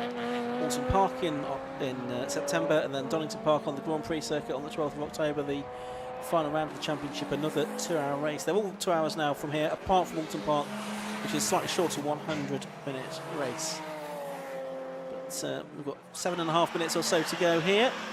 There is that 63 car that's still leading. It's 58 seconds ahead of its nearest class rival, and that's 58 seconds plus a penalty that needs to be applied to Johnny Hayes and Paul Subiani as well for some track limits infringements. There's several drivers, about 7 or 8 different teams now, that have been hit by the track limits penalties during the course of this race, and the TSL will add those to the race times at the end of the race and producing the final classification from this race. And then the 750 Motor Club staff. They'll be working out the points to be awarded and produce the points table, which will be published on the 750 Motor Club website, ready for the next round of the championship, and do the official points calculations. But at the moment, it's looking good for Scott Parkin, it's looking good for Tidmarsh and Webster, looking good for Harrison Oswick. Now, have they all also got the fastest lap within their classes? That's the next thing I'm trying to figure out. It looks like that is the case for Scott Parkin. Is it the case for Tidmarsh and Webster? They have, yeah, they're faster than their main contenders in Class B and Class C. Yeah, it looks like all of them are going to pick up maximum points. They're going to pick up... Oh no, hold on. Scott Parkin was beaten to the fastest lap point by the Lawton and Blackie BMW that has now retired. So Scott Parkin will have 15 points, and the other two, I think they're going to get 16 points apiece for their efforts. The bonus point for fastest lap there. Yeah, and also, interestingly enough, as we're getting into the closing stages of this race now, with 5 minutes 54 seconds and counting to go, you mentioned earlier, Ian, about the sort of penalty time allocation for these cars at the pit stops, and again, to an extent, and this is also something that also works for like the best scoring cars and teams. At this point in the season, I'm tempted to say, what kind of dynamic do you think that brings out in the drivers? Because yes, you want to start the season off strong, but then it also makes one sort of think, how much of a good start do we really want? Because, I mean, you don't get in. It's a bit like in Britcar and other championships where there's no penalty point structure added for pit stops at the beginning. So it's like, yeah, we can relax, there's no need for it. But at the same point, there's got to be some part of these drivers' minds that's thinking, and even teams' minds thinking, yeah, do we really want this first win, like, really that badly? It's a long season, and also, as we've seen, the pit stops can be really crucial, especially with these extra allocations of time added on. So, I think, how do you think that's? Do you think that's something that plays on the mind? I think the driver will go for the win. They'll go to pick up the most points they can, finish as high up the order as they can, and they'll worry about any sort of consequent pit stop penalties that they have to serve in future races after that. I think get points on the board is most important, and then, well, it's just down to the strength of their driving and the sort of team that set the car up, isn't it, for the future races, to try and to maximise the points that they can bring next time out. I think getting the points on the board is really important, especially when you've got your rivals being maybe a little bit off song, not getting to the checkered flag. If you can get to the checkered flag and pick up the points, then, well, you've straight away got an advantage. If you next time out, your rivals might not have such bad luck, and you might find it tougher to bring the car home for maximum points within the class. So we are into the final 4 minutes, so final sort of 3 or 4 laps of this race now. Only about 16 or 17 cars still circulating of the 26 that we had that started. We lost Michael Downey, of course. He had that wild moment through the field at Tower. We lost the 92 car as well. That was the car of Daniel Douglas. I think he was putting some fluid onto the tyres that caused him to spin out. We lost the Richter and Ryan Parkin Darkside Developments Audi. That was with going into limp mode. It had clutch issues, a myriad of issues really. We've lost the Wayne Lawson and James Pickford Audi. That had a misfire. We lost on track the Conn and Wilkinson Hughes Mazda MX-5. That parked up, but there has just been a bit of contact there, we understand, for the number 8 Jeanette. Now, is this going to be crucial for the Class B lead? Let's see what kind of lap time has been done here by the Jeanette, the Flying Tangerine Motorsport car, as it comes over the line that time. It's done a 1:34.344, which is 3 seconds slower than its best time.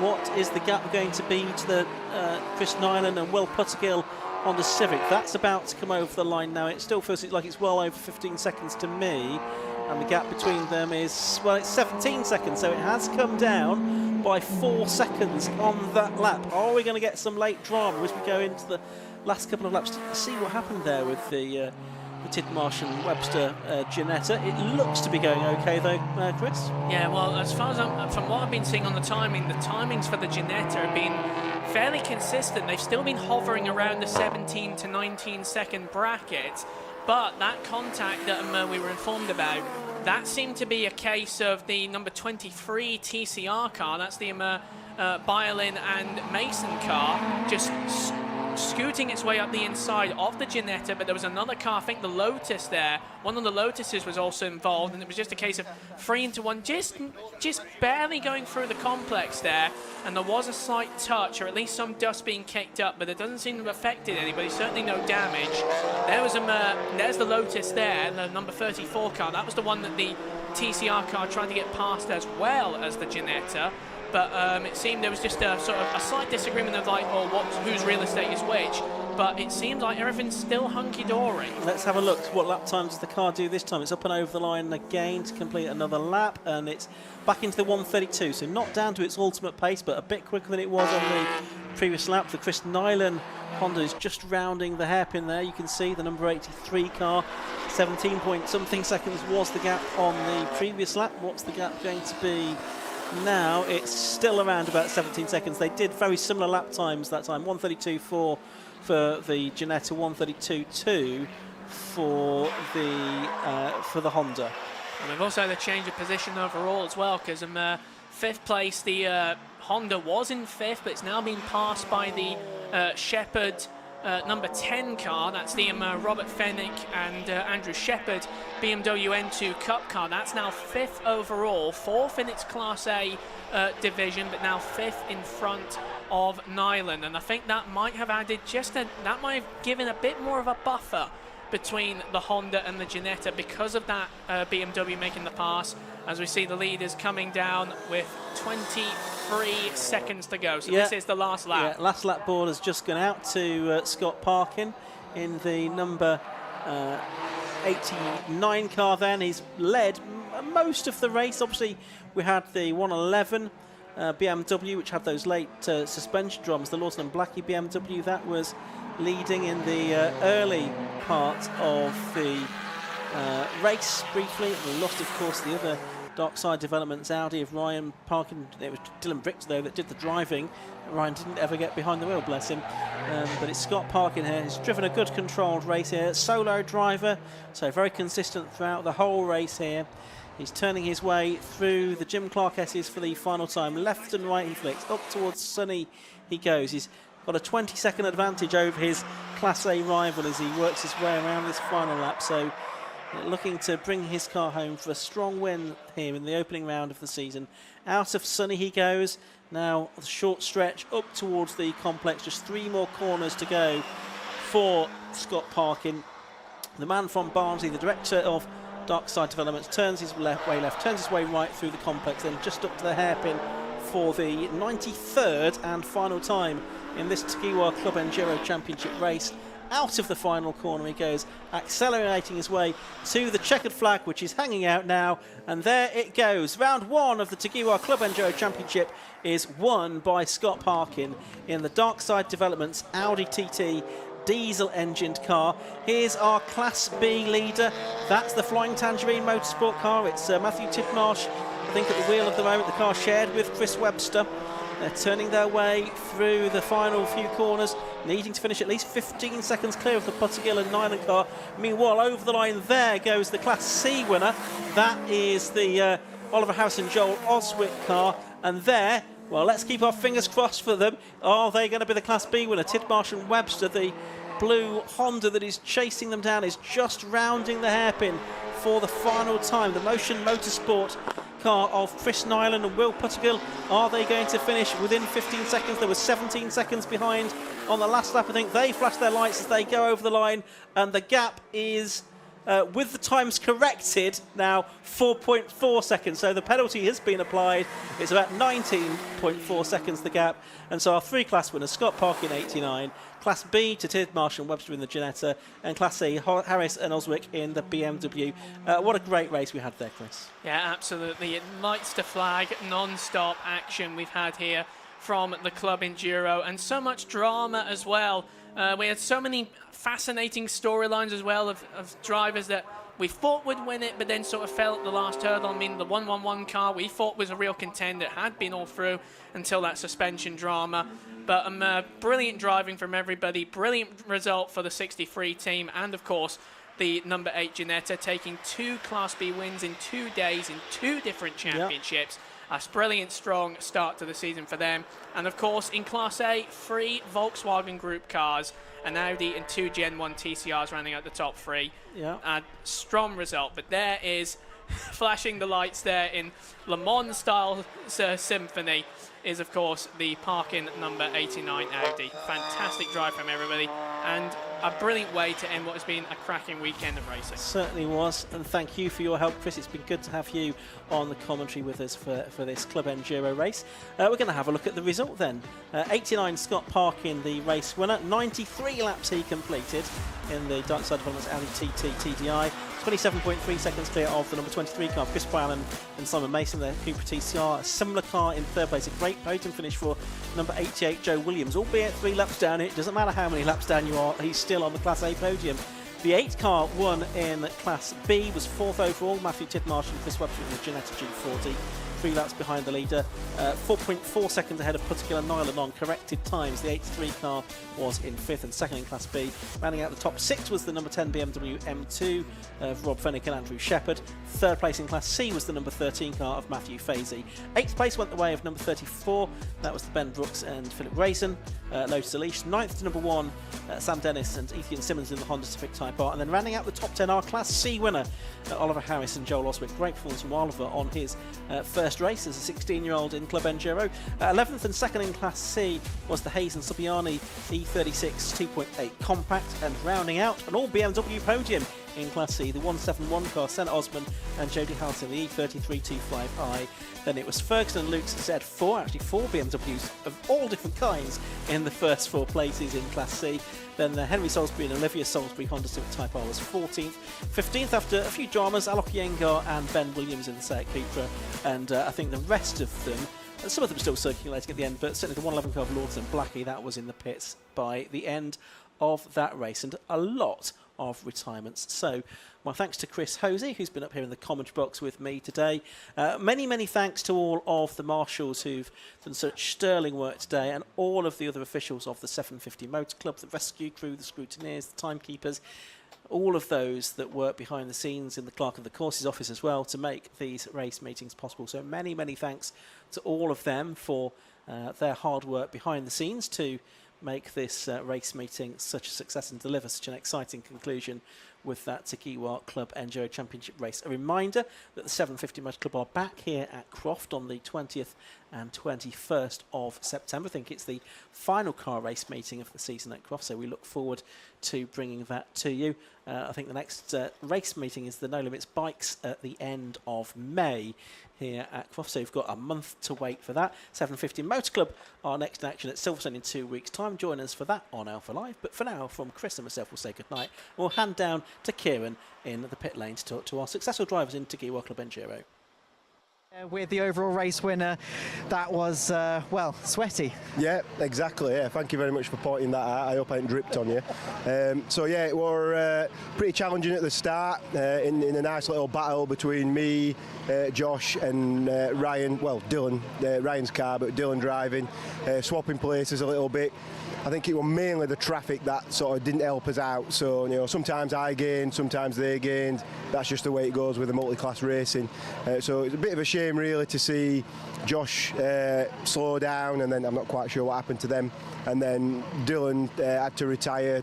They were having a bit of link mode issues, so we're not sure if that's wiring or something like that.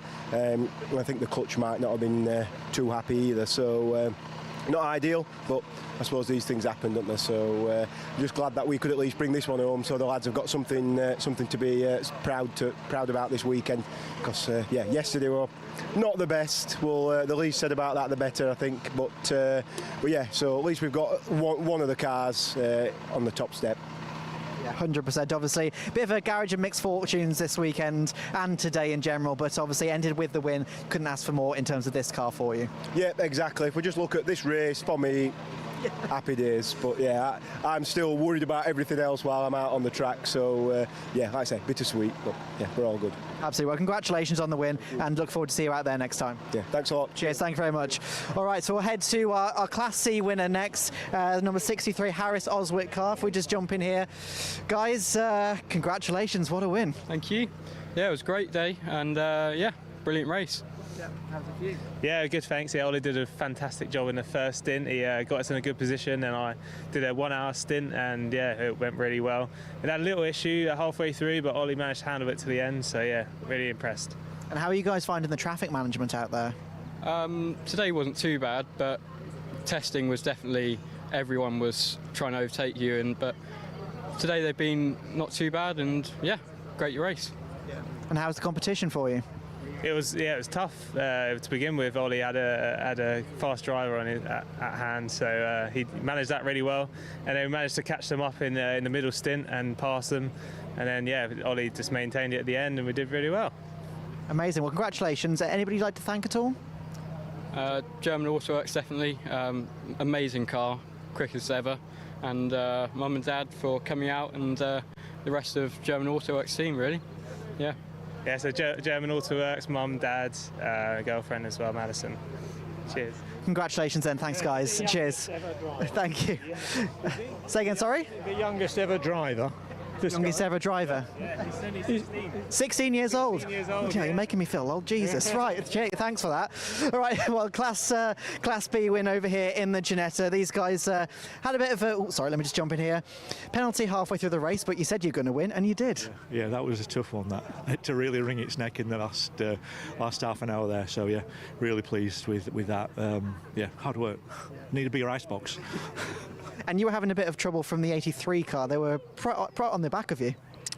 What's that? Is that the Honda? Yeah. It was fun. I mean, you come here to race, don't you? Yeah. And it gets lonely and boring. So when it's nice to have company and good quality company, clean racing, we like those guys. It's good fun. Yeah, really enjoyed it. And talk to us about driving the Ginetta around this track. Is this one of the tracks that it suits? Is it maybe not its best? I feel it suits this track very well, actually. It's strength of the car is in the corners, and there's some really nice sequences of corners, particularly out the back. I don't know if that's where we picked up our penalties or not, but It's Barcroft, five times. I did it twice, you did it 3 times. Well, I was trying to avoid a back marker. I don't know what I was doing then. We thought you were battling. It was when you were battling with Pussygill. Was it? Yeah. Yeah. Oh, yeah. That was a great race. It's a great competition. Love it. Yeah, bring it on. A great way to start the season as well. Yeah. No, it's good. Double everything. Well, apart from Paul, we didn't get Paul yesterday, but yeah. Rubbish weekend. Amazing. Well, congratulations, guys, and thanks for talking to us. Cheers. Thank you. Thank you very much.